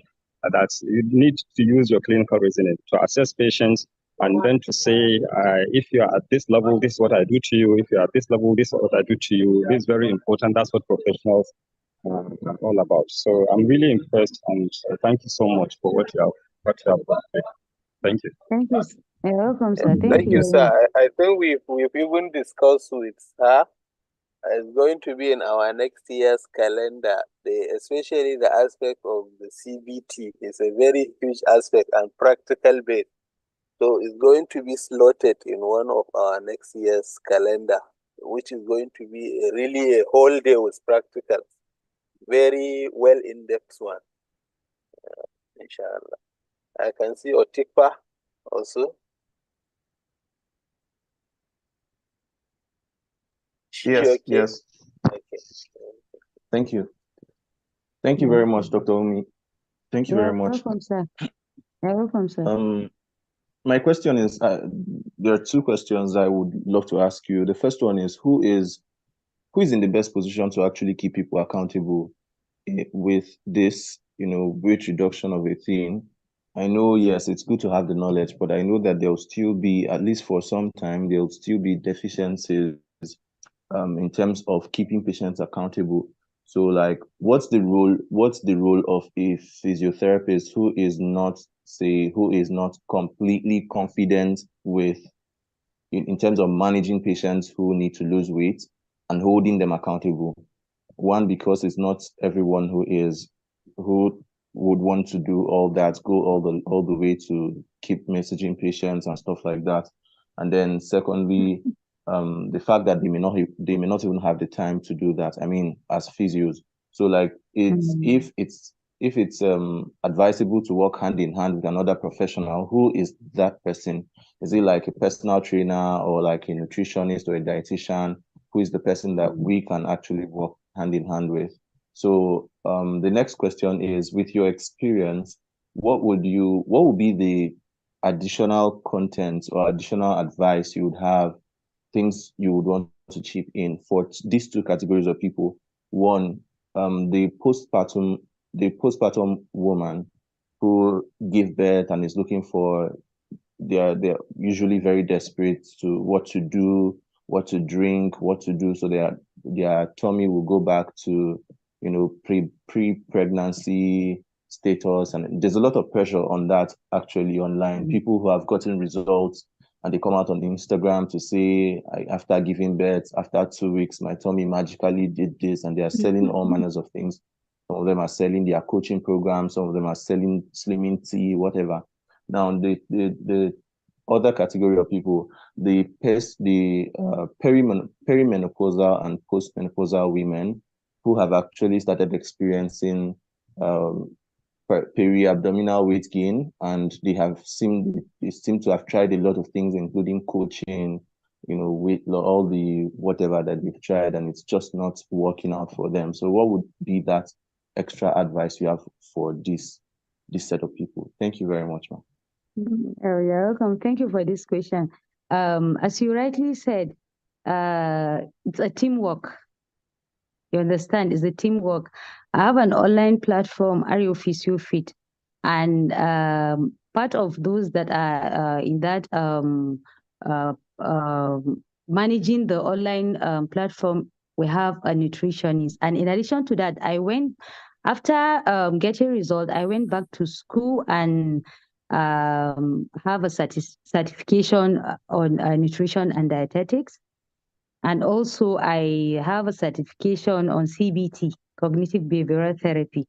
So the best person to you manage hand in hand with physiotherapists should be cognitive behavioral therapies and nutrition and dietetics. You understand? So nutritionists cannot do it alone. I repeat, cognitive behavioral therapists cannot do it alone. Physiotherapists cannot do it alone to get maximum result. It should be a teamwork. So if you both of you, or let's say these three people should keep the client accountable. And if you want, as a physiotherapist, you can go and have certification and trainings on this CBT and nutrition and dietetics. You understand? If you have this knowledge, you alone can manage that client. And remember, it's not something for life. It's just for you to establish the behavioral change. And I told you, to establish behavioral change, it depends on individuals. Some 3 months, they are okay. And if they are okay 3 months, it's not that you are going to forget about them. Maybe after 2 weeks, you can give that person a call or just drop a message. You understand? I don't know whether it's because I'm passionate about. I don't take it as a difficult task to talk to my patient. And the most difficult part is the initial stage. You understand? It's the initial stage. But the moment they start having the behavioral change and transformation, without, sometimes they even look for you, not even you contacting them. You understand? Another thing, the next thing you talk about is postpartum. Women are more concerned about their appearance. And usually after delivery is that protruding tummy is our main issue. And the main problem there is, will I say, is not even a problem. It's a physiological change that is inevitable. That is, most postpartum moms do present with DR. You understand? DR. So most of those that will come and tell you that after delivery, I've gotten these, if you go deep to them, they do prescribe exercise for DR without even knowing what they are even asking the patient to do. You understand? There are professionals, physiotherapists that are very good in that. And they tend to help postpartum mom to go back to their pre-pregnancy stage, you understand, in terms of the DR, that is the protruding tummy. And another thing, in terms of food, the eating pattern is not different from the one I've explained. But the only thing is that if she's a nursing mom, in addition to her maintenance calories, after you've subtract maybe the 1,000 calories from her maintenance calories, you add additional 500 calories for the baby. You understand? To take care of the breastfeeding. When you do that, they get maximum results. Then in terms of menopause, premenopausal women and menopausal women, you know that due to reduction in estrogen and some hormones, there are some changes that these women experience. So part of it is that you try to modify their diet. Yes, you try to modify their diet. You give them food that are high in estrogen. You understand? And there are certain exercises you prescribe, most especially aerobic exercises. When you change their diet, if they should eat healthy and they eat more estrogen-containing food, the symptoms of this menopause tend to be reduced. So I don't know whether you are clear. Yes, thank you very much. Yes, ma'am, I'm clear. Thank you Everybody very much, ma'am. responded on the chat. Ibtisam? Okay. Okay. Good afternoon, everyone. Good afternoon, Dr. Umi. Thank you so much, as always. A power-packed presentation. I always learn from you. I think some of the questions I wanted to raise, CG has asked them already, PT Chijioke. And then I also wanted, because I was being pushed out and in at some point, I wanted to ask whether you've tackled the issue of point reduction or spot reduction, where women will tell you they want to just reduce weight in their midriff, like their tummies, especially postpartum mothers. So I just wanted to ask that. And then after that also as well, I would like to always commend you. I've always done that privately between you and I, but it's always a good opportunity to do it in public also, and this is a well enough platform. I think you've become one of the trendsetters in showing us physiotherapists how to diversify. And I say this for the benefit of young and upcoming physiotherapists or those who are about to graduate as physiotherapists, in the sense that you don't necessarily always have to be in clinical physiotherapy practice. Take Dr. Omi, for example. She has identified that for weight reduction, which she's passionate about, and that is her why, she's passionate about it, is a personal story for her.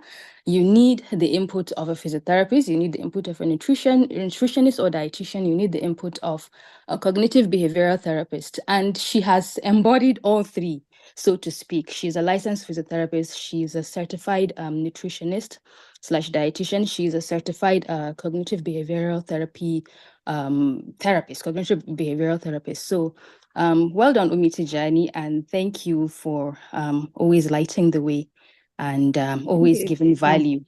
Thank you. Thank you, Ibtisam. Thank you very much. Okay, Yes, we have you talk about some questions.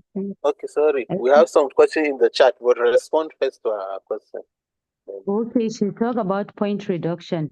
That's yes, I've come across a client telling me that I want to lose weight, but I don't want my chest to be flat, most especially for women, or I don't want my the gluteal region to be flat. So so to say, I only want my tummy to reduce, and that's all. Or they will tell you, I want to lose weight, but I only want my arms and my laps and my face to reduce. I don't want other part of my body to be affected. The reality is that scientifically, there is nothing like point reduction. Distribution of fat depends on the hereditary. If you should check, if you should see some people, if you look at them, they are obese or overweight, but the fat distribution tend to be what, will I say, centralized at their, let's say, abdomen, or some their face and their arms, or some even all over the body. So scientifically, healthy weight loss is, or the truth about weight loss is that all areas are affected. The degree of affectation depends on the distribution of fat in that area. So the only thing I tell them is that you can what? You can tone that particular area with what? Strengthening exercise. So after losing the weight, then we'll now incorporate strengthening exercise to make the place to be firm and to tone that area. So that is what I tell them. And it's the fact and it's the reality. There is nothing like what? Point reduction. It is Sam. I hope you are clear. Yes, I am. Thank you so much. You're Okay, welcome. thank you. Dr. Olutomi, you want to speak? But I see you written in the chat. I think the question he asks is that how do you manage somebody with lumbar spondylosis? Maybe how do you reduce weight? Maybe in someone who is having lumbar spondylosis. That's the question he wrote on the chat. Okay. As I said earlier on, weight loss is not just about food. It's combination of three things: your diet, your exercise, and your what? Behaviors towards your food and towards your exercise. So what we normally do is it depends on the level of, in terms of exercise, it depends on the level of activity of that particular patient. I know that when someone presents with this lumbar spondylosis, the first thing I ask is that, are you seeing a physiotherapist? And if really that person is seeing a physiotherapist, definitely there are exercises that the patient is used to.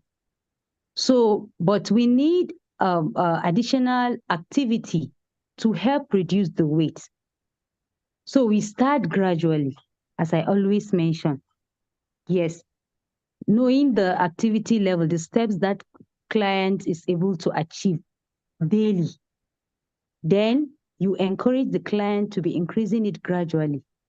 Maybe 3,000 steps weekly.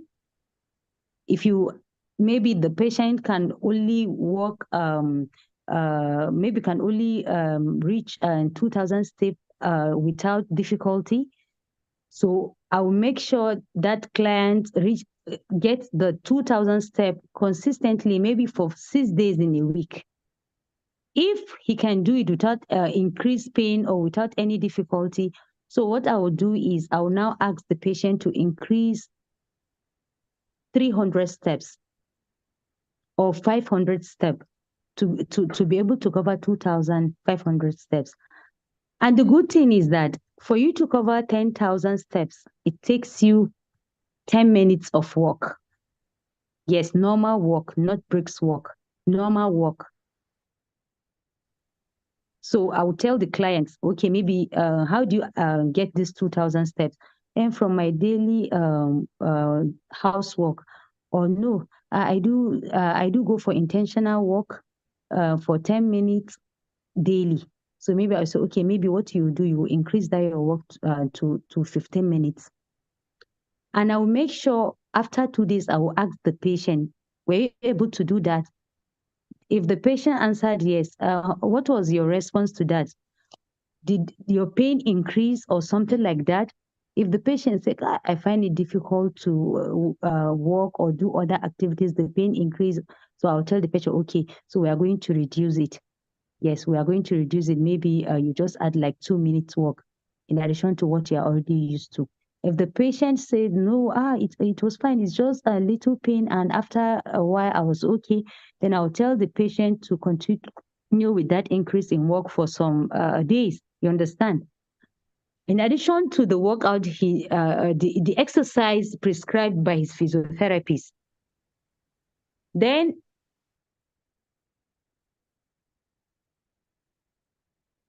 his food, you understand? I will assess his food and everything. I will encourage him to eat food that with more calcium. You understand? In general, to eat healthy. I will calculate his BMI to know whether there is need for that client to lose weight. If there is need, from what all we've discussed, I will know the maintenance calories, what he needs to lose that weight. Then I will now help the client in implementing it. And over time, as the weight is reducing, his condition will be improving. So I think this is what I normally do to them. Thank Then you. another, okay, are you clear? Finish. Sir, are you clear? I am clear. Thank you very much, madam. Okay, you're welcome. Yes, I will still have 2 people, but there is a last question in the chat. Someone asked, please, if you can shed more light on when somebody should decide to reduce weight. Okay. When first is when the BMI is not normal. That's when that person is overweight or obese. Secondly, when you are when you have the risk of maybe developing a lifestyle diseases, that obesity or overweight is a risk factor. You understand? Yeah. Another thing is that there are other health problems that are associated with weight. Sometimes that weight is even normal. Maybe we can calculate the BMI and the BMI is okay. But due to some reasons, that client or patient need to lose weight. For example, PCOS, polycystic ovarian syndrome.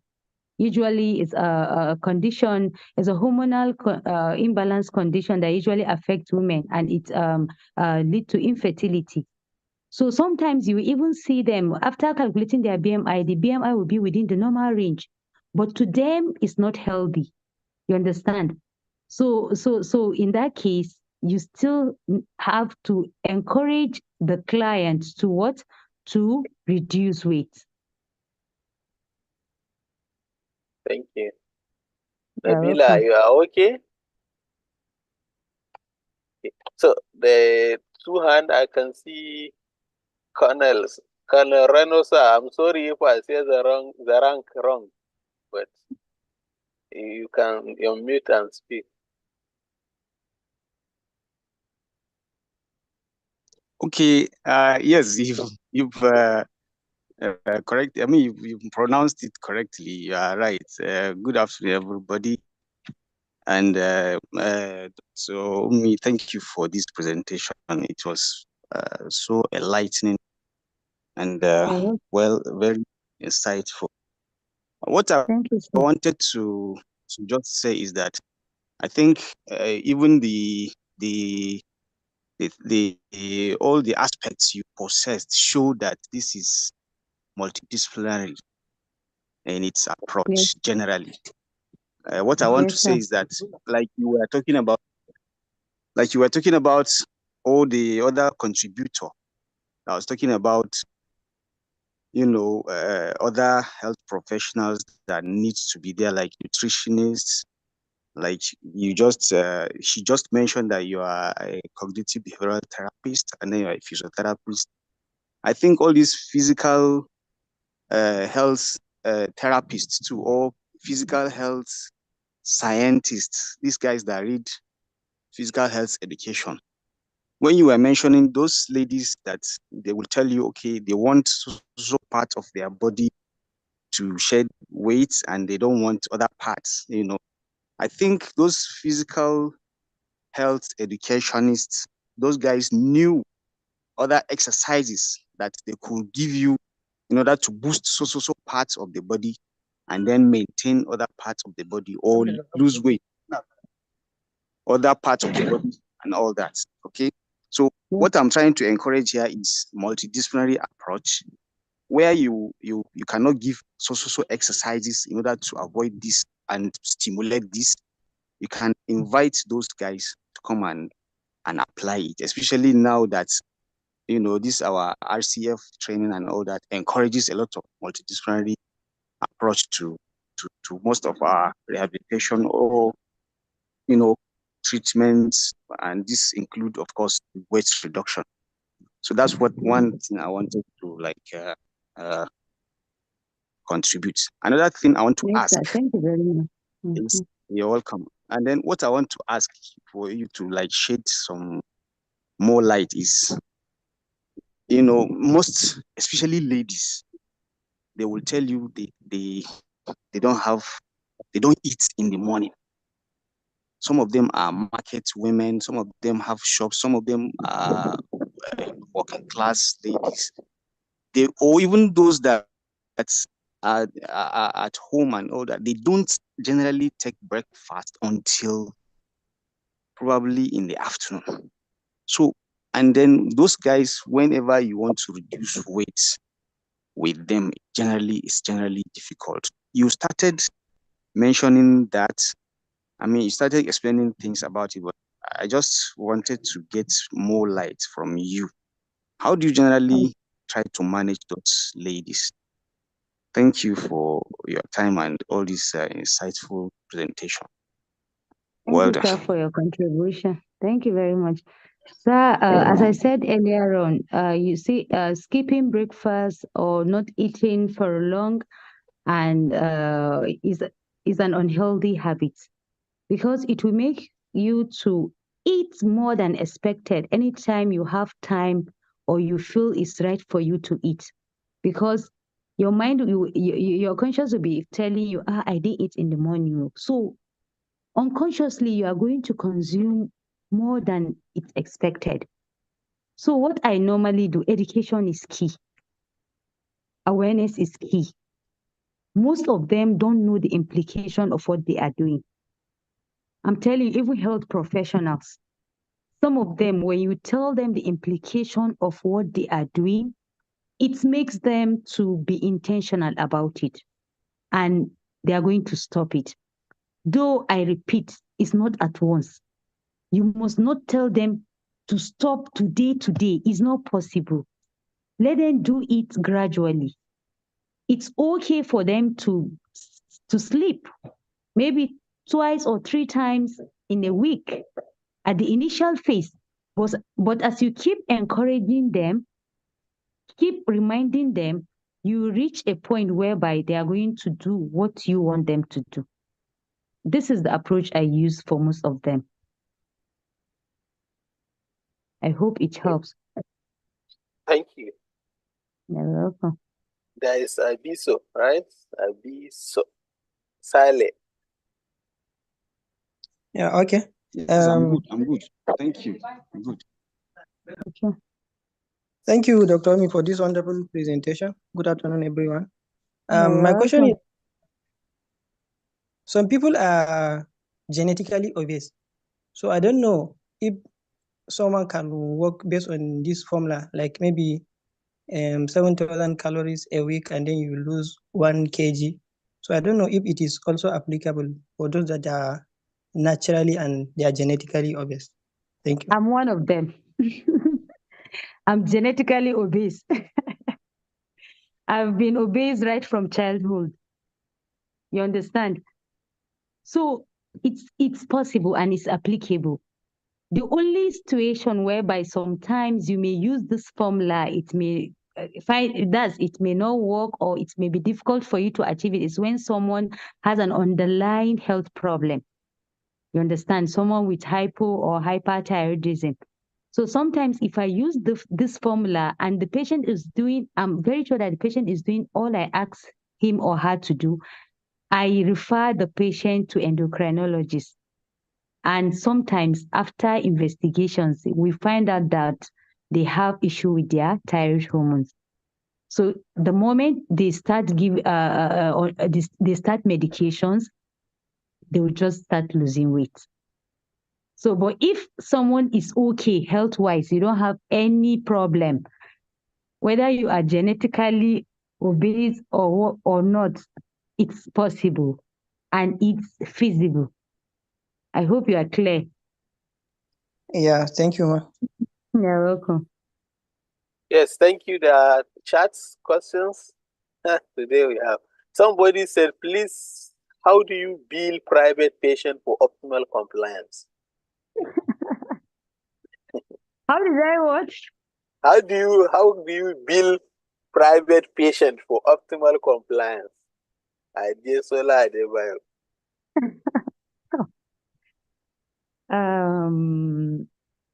So I don't know. This is a difficult question. Question to Yes. Because I don't know, because I'm passionate about, people are different in terms of when we talk about money. You understand? Some of them, provided they get what they want, they don't mind to pay. No matter what you ask them to pay. You understand?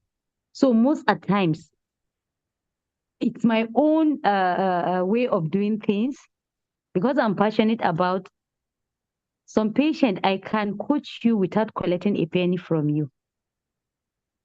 And as a result of that, some even pay me more than what I will even ask.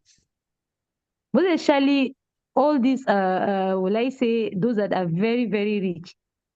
I charge mostly, I charge 15K per month if I'm to coach you. If you are paying for 2 months, I charge 25K. If you are paying for 3 months, I charge 35K. Some of them, there are people that charge far above this. So some of them, when they hear what I charge, they feel, Kai, are you sure you are going to give us the right thing? Am I going to get what I want? So if they start thinking that way, I'll just tell them to keep the payment till we finish the coaching. And I'm not bragging, Alhamdulillah. Sometimes before we even finish, some pay me more than I asked for. And there are those that I don't even charge. If you don't have the means of paying, and I'm very sure you don't have the means of paying, I can coach you without paying, without collecting a penny from you. So it depends on you, what you want and how you want it to be. I'm tired. So sorry. I think the summary is about the service, not really the money. Yes, yes. So we have another question in the chat. Sorry, or we allow you to rest? We give you some 10-minute rest? Let the network, let it not disappoint us. Like the other time, I was finding it difficult to join. Hello. Sorry to interrupt, Dr. Samani. I think you need to give her some leg stretch till she's tired, so that she will be able to have energy to answer us correctly. Exactly. Thank you. Yes. Maybe we give 10 minutes or 5 minutes, depending on what we have one in the chat and then one hand. Oh, two. Sorry, two. We have 2 hands and then we have one person in the chat box. Let's give 5 minutes also. The rest.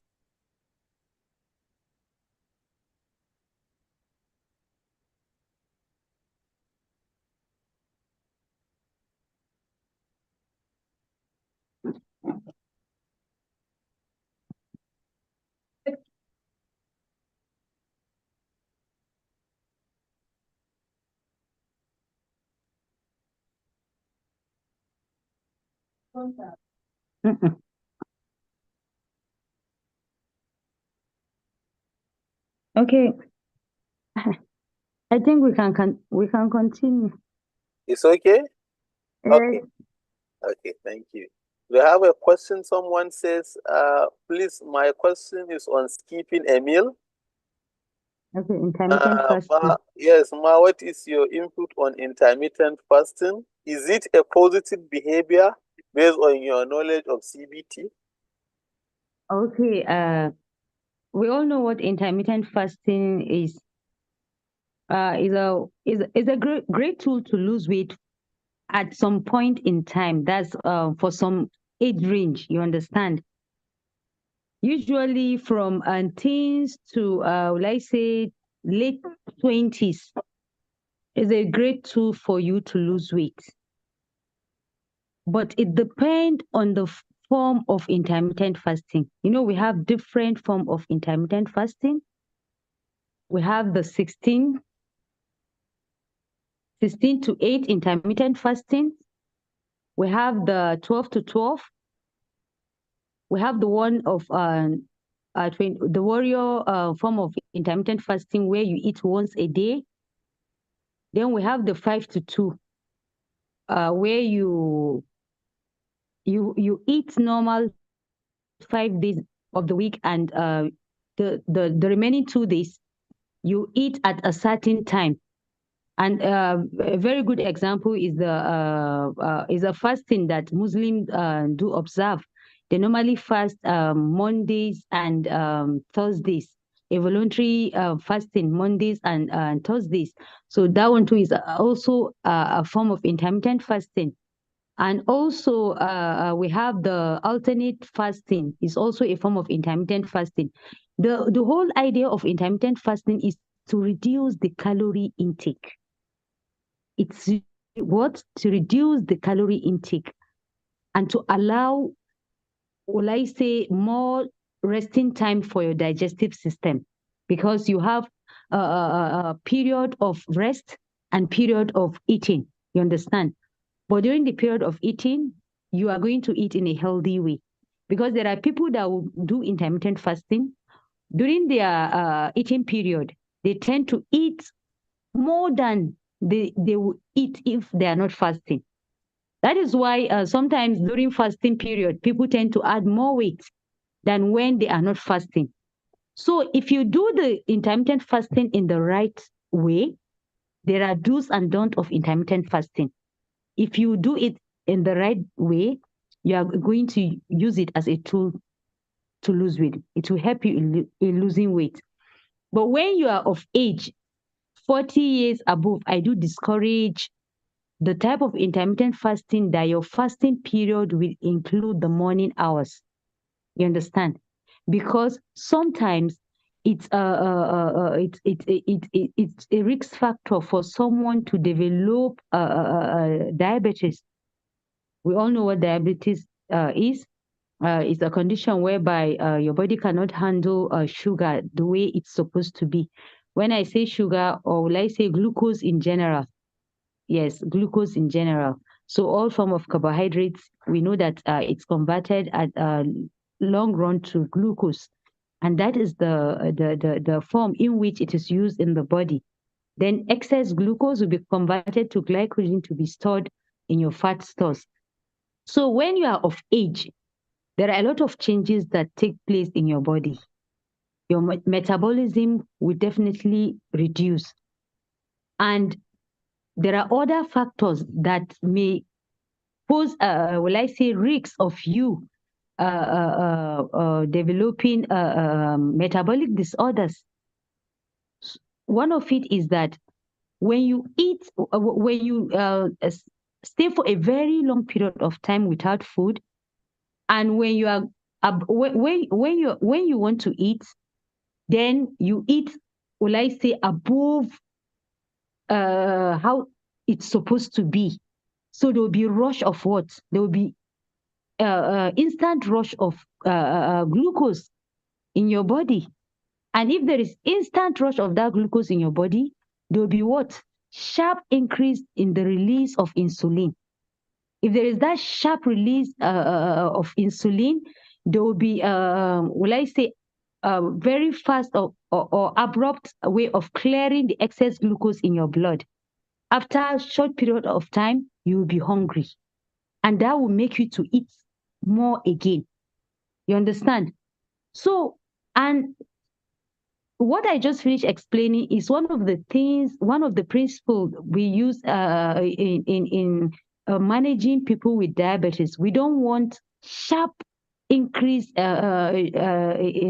I say, sharp release of insulin. That is what the dietary management help in preventing. So that is why you'll be encouraged to eat high fiber food that will lead to slow release of glucose, which will lead to slow release of insulin, which will lead to gradual, will I say, uptake of excess glucose from the blood. So that is why if you are of age 40 years above, if you want to do intermittent fasting, I advise you that most of your fasting period should be late in the evening and let it pass through the night so that you should have your breakfast early in the morning. So I don't know if this answer is clear. Thank you so much. Well in You're depth. welcome. Dr. Afolabi.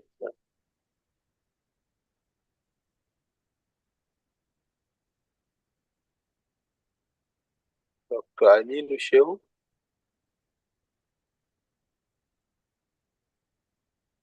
Okay. Yeah, not close by. Okay. Good afternoon. Good afternoon. Good afternoon. Good afternoon, sir. You are welcome. Tijani, job well done. Thank you, sir. My question is just this. I don't know. In the course of your management, sometimes you come across some women whom happen they are not fat or they are not obese initially or earlier in their life, but later, due to the fact maybe they are on using maybe they are using these pregnancy pills or steroids, they become very obese and fat. So how do you manage such kind of people, and how do you advise the house on what to do when you come across such patient that or client that are on steroid or on the or on the or on the pregnancy pills? Thank you Family very much. This planning is my pills. question. Okay, Yeah. okay. So all what you've mentioned lead to increased appetite. So if your appetite is increased, you will definitely it will increase your food intake. And if your food intake is increased and you consume above your body requirements, definitely you are going to what? You are going to add weight. So if you eat healthy, yes, healthy food, healthy combination of food that we've already mentioned, and you exercise, it helps in reducing the effect of all what you've mentioned. And above all, awareness. Awareness matters. You understand? I usually enlighten them. I will tell them, if they usually tell me, is this family planning? If I didn't stop, I don't think I will I will lose weight. So I will tell them, family planning. Okay, what is it? The family planning, is it fat that is deposited in your body? They will say no. What the family planning does is that it increases your appetite. If it increases your appetite, instead of you to eat healthy, you just eat simple carbohydrates. You don't care about vegetables. You don't exercise. Why won't you add weight? So they will agree with me. Then I'll advise them, if they will eat healthy and exercise, I'm telling you, they will lose weight, no matter the family planning method, provided they don't have any metabolic disorders. Are you clear?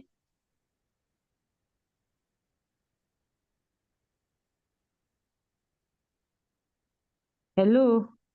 I think yes, this is network or something. Dr. Afolabi?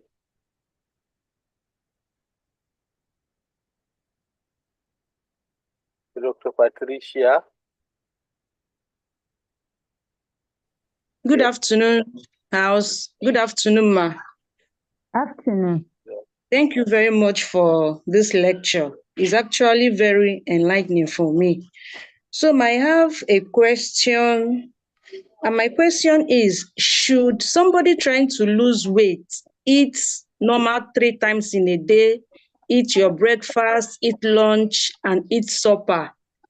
And if yes, what is the ideal time to eat breakfast, the ideal time to eat lunch, and the ideal time to eat dinner, so that the person can be able to achieve the goal of losing weight? Thank you, Ma. You're welcome. Yes, Ma. If you want, you can eat 5 times in a day, provided you did not exceed your what? Calorie. Yes. The important the thing is it's just like giving you 2,000 naira to spend a day. You understand? If you like, you can divide it into 5 or 4. The only thing the elders will advise you is that do not spend that 2,000 naira at once. And same is applicable to your calories. Treat it like your money. You can use it, you can divide it into 4. You can divide it into 5. You can divide it into 3. But it's not ideal for you to divide it below 2. That is for you to just eat once. It's not ideal. You understand? Yes, ma'am. What's the other question? It has skipped my memory. I think that's all, Ma. I think it's only one. Okay. It's only one, Ma. It's only one, Ma. Okay. So, Are you clear? Yes, Ma, I am. Thank you, Ma. You're welcome. But I forgot to mention, but your last meal should be 2 to 3 hours before you sleep. Please. Okay. 2 to 3 hours before you sleep. All right. Okay. Thank you, Ma. You're welcome. This is Afolabi. Can I go ahead? Yes. Good afternoon, everybody. Good afternoon. I really the guest speaker for this explicit lecture. You are really dealt with. The sound is low. Audio is low. The audio is low. Can you hear me now? Yes, a bit. I've really dealt with different aspects, and I believe that this will help our practice. It's not audible. Please, can you the audio we can't hear very well. If you can. Okay, let me go off the external speaker. Okay. No. I think it's better now. I really appreciate. Yeah, sure. Yeah, I've gone off our external speaker. So I really appreciate this lecture, especially regarding the calorific management, the behavioral therapy, and the exercises that we are involved in. Everything has been evidence-based. But there is only a little comment I want to make based on a question asked not too long ago about involving the exercise physiologists or the health education people, which of course they are also experts in exercises and giving information regarding what to do in exercising. But what I want to also exercise a bit of caution around this, because we are prescriber of exercises in health and in disease condition. So there is a difference. So we need to hop our game to develop ourselves to be able to do this without having to involve exercise physiology. Some of them might have developed themselves to know about this, but we are the ones to develop ourselves to be able to manage our patients in health and in pathological conditions, to be able to help them to reduce their weight when there are needs for it. So I am of the opinion that we are the ones to do it, because our background training in health puts us in vantage position to do it better than them. So we need to develop ourselves around this and implement these protocols, and also make it multidisciplinary and involving evidence-based practice to be able to get the result. That's just what I want to add regarding the question raised. Thank you. Okay, sir. Thank you very much.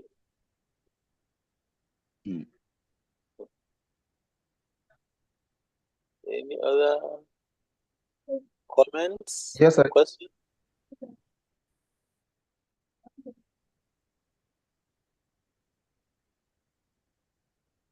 Okay, Can I go ahead? Yes. Okay. Thank you very much. So I have a question, and then I have a response for one of the questions I was asked. So the first one is for Dr. Umi. If we want to work with you, how can we reach out? I actually have I have a community for moms. It's called the Healthy Wealthy Moms Club. So like a group of women are gathered. Right now there are about 600 women. A lot of them are mothers, and each time we have sessions or conversations, you'd get people who always want to ask, okay, how can I lose weight? As that's one of the popular questions a lot of them are asking. And even if they're not saying it out, it's one of the questions I know they definitely have in their heart. So I would be glad to send some of them to you if you don't mind. Glad to do that. And I know some of us here would also want to do same, like send patients to you, especially if you are willing to work with them virtually. So if we want to reach out, or if we want to refer patients to you or refer clients to you for weight loss, how can we reach out? And then the second thing that I wanted to say is in response to what someone said about some exercise experts claiming that they can actually prescribe, or they can administer exercises that help with sports reduction. That is reducing weight in a particular place, let's say the back of the arms or the abs. Reducing fat loss. And I actually had to research this at some point. I was doing a study, so I had to research. And from the best of my knowledge, from the best of what I saw, it's still the same thing that Dr. Umi said today, that it's practically impossible. Science has shown that, and research evidence has shown that it is not possible to isolate a segment of the body and target weight loss on that segment. The only thing you can do is to tone, but then that fat mobilization is global. It's general or global and not specific to a particular area. It's not possible to just isolate an area and lose fat in that area. So that's what I wanted to mention. So maybe there's a counter argument, or maybe there's a new finding or a new research or something. I don't know, but to the best of my knowledge, that's what I know. So I just decided to share with us. Thank you very much once again. Thank you, sir. You're welcome. I would be glad to work with anyone that is willing to. I think you can get my number from Ray Physiotherapy. But let me even drop it at the chat box. Yes, I think we'll drop it on the WhatsApp also as well.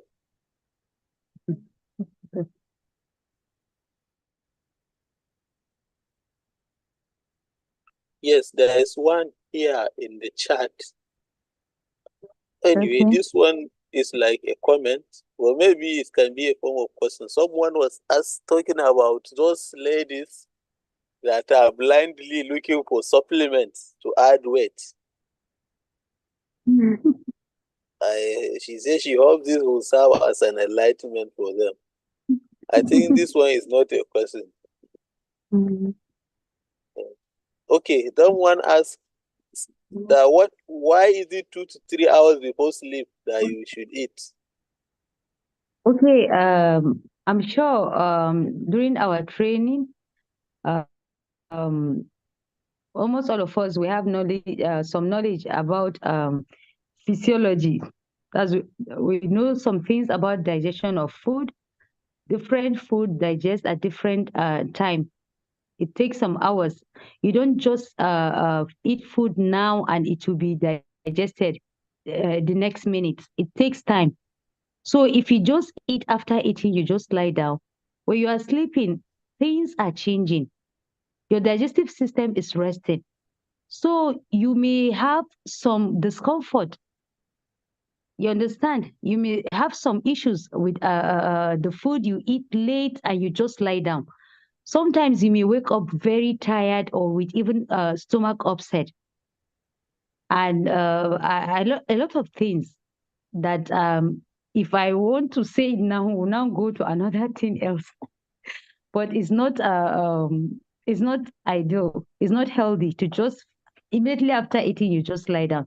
To allow the food for proper digestion.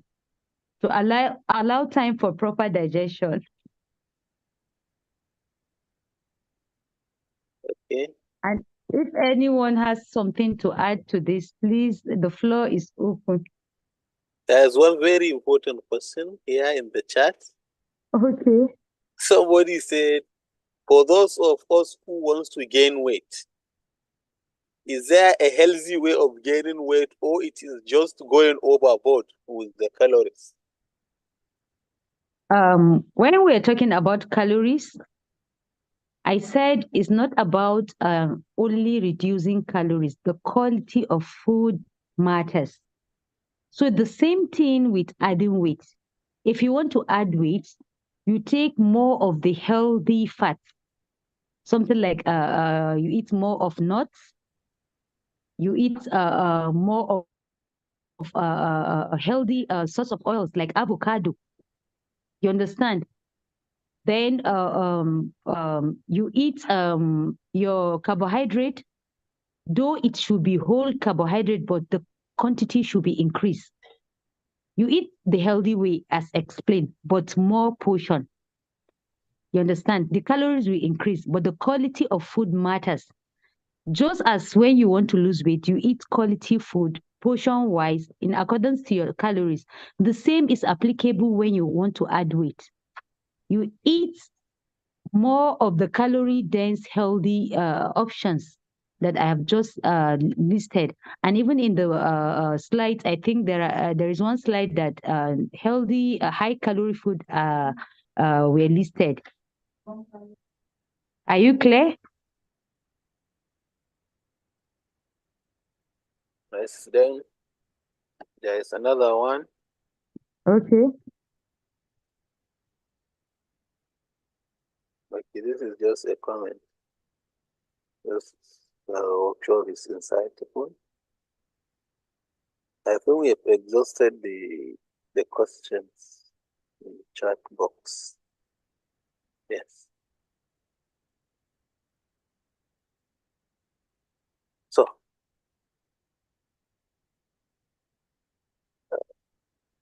Hafiz, the next slide. okay. Okay, I think I saw the slide of high caloric food, not the one with the fried food and everything. Yeah, maybe so.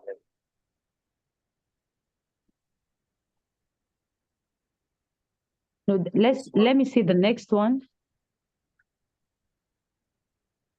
The next slide. I can't recall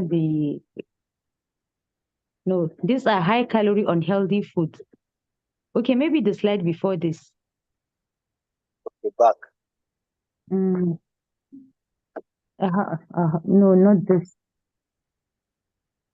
There's a slide that mentioned high calorie food where they mentioned nuts, seeds, avocado. Not the slide.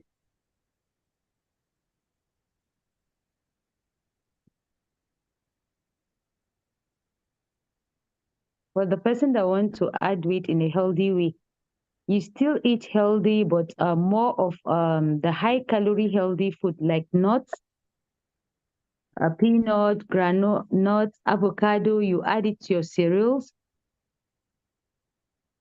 You still eat whole grains.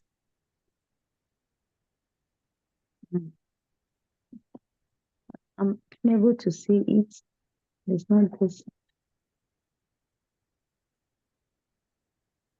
Okay, Dr. Hafiz, leave it.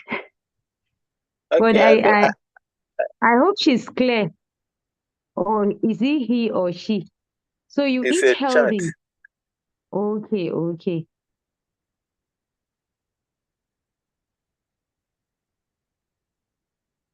So there is another question here, Okay. which I will combine with my own. So, what's the appropriate time to take breakfast, lunch, and dinner? Breakfast 7 to 8. Lunch 1 to 2.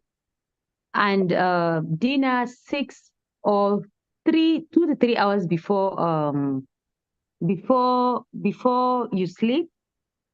There are researches that shows that it should not be more than 4 hours before your next meal. You should try to maintain like 4 hours between one meal and the next.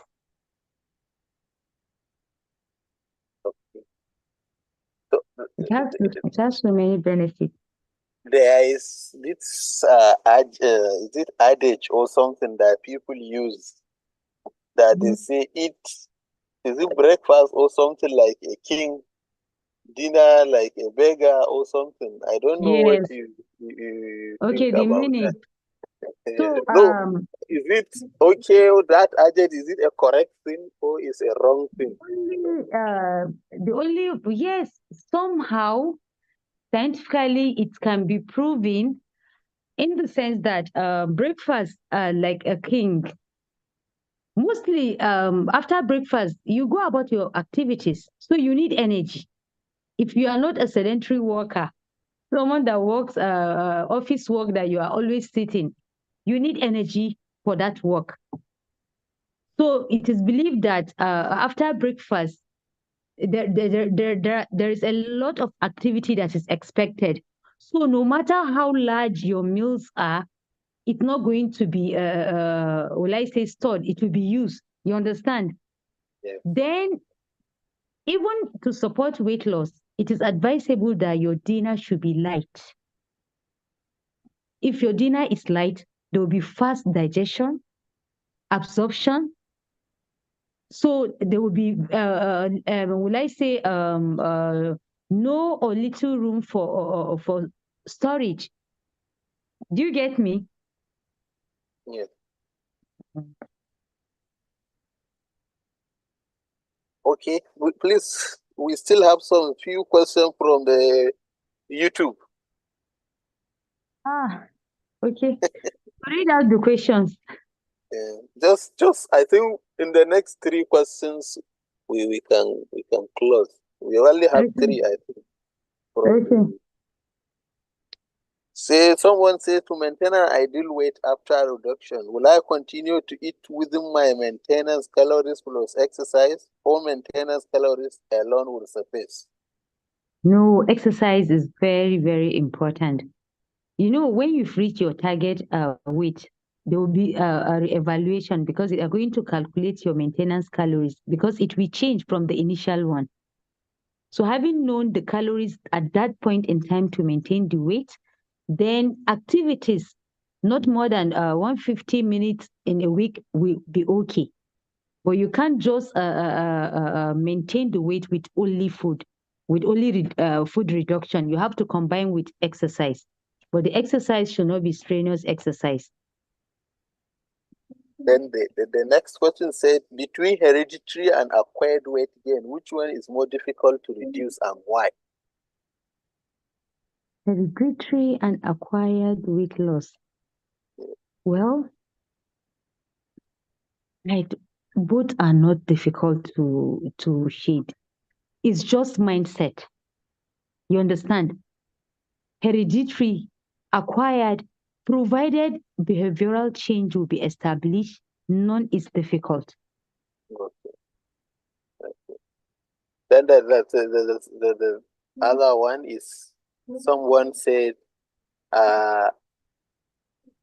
if you have maintained 4 hours between meals, is healthy snacking in between those hours allowed? Within your calories. Those Within your 4 hours. calories. No, within the 4 hours, I think. Yes. If the snack will fall within your calories, it's okay. You understand? If not, you are going to borrow. Are you going to borrow calorie from somewhere else to balance up? So healthy snacking is okay, provided it's within your calories. But even if it is healthy, if it is above your calories, the surplus will be converted into fat, and definitely it will be stored. And So if you the should last do question. okay. You say when someone falls sick during weight reduction journey, how will it affect their calorie intake and when should they resume exercise? That's the last question. Sir, come again. When someone falls like a malaria sick, having malaria during weight loss program, how will it affect their calories intake and when should they resume exercise? So, there is dietary modification during malaria. Yes, there is dietary modification during malaria because when you have a fever, there is increase in temperature, and if there is increase in temperature, there is increase in breaking down of food. So there is need for more calories to be eaten. Though I don't want us to divert to something else. Yes. What I want all of us to do is that you try as much as you can. The first thing, try to change your client mindset. Tell this client that, look, this behavioral change is not, I'm not trying to say you're going to do it for a short period of time. I want it to be part of your life. I want I want you to be able to do it in whatever situation or condition you are. Because you are sick, that does not guarantee you or that does not give you license to eat unhealthy. It will add to your illness. Did you get me? So even if you are having malaria, you are sick, the only thing that will be taken off you is exercise. Maybe you will not have the strength to do that, but you must eat. So when you want to eat, try and eat healthy. Do you get me? Yeah. Hope it's clear. Yes. Mm. So I think we've had enough. Thank you so much. We've Thank you very exhausted much. all your energy. Thank you. I think the contact is that 82 number and okay. Yes, I think it's better. Yes. So I've dropped it in the chat for those interested in contacting her, especially via WhatsApp. The number is active. Yes. The number is there in the chat box. 82843317.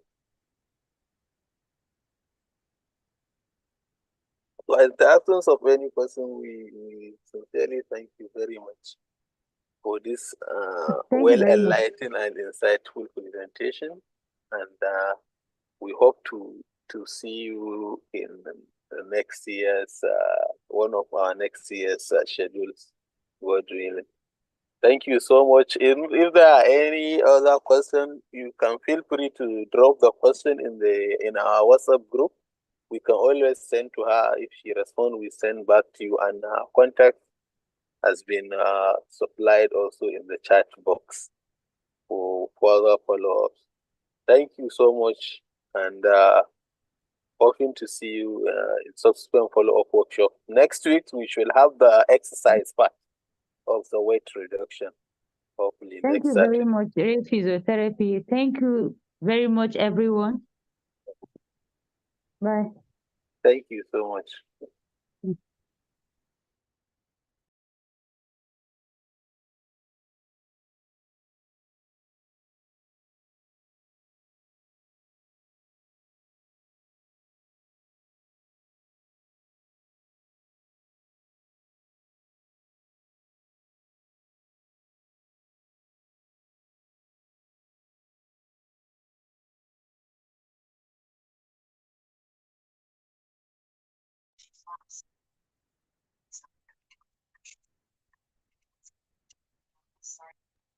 Yes, the PowerPoint will be there, will be in the group right away now, the slides.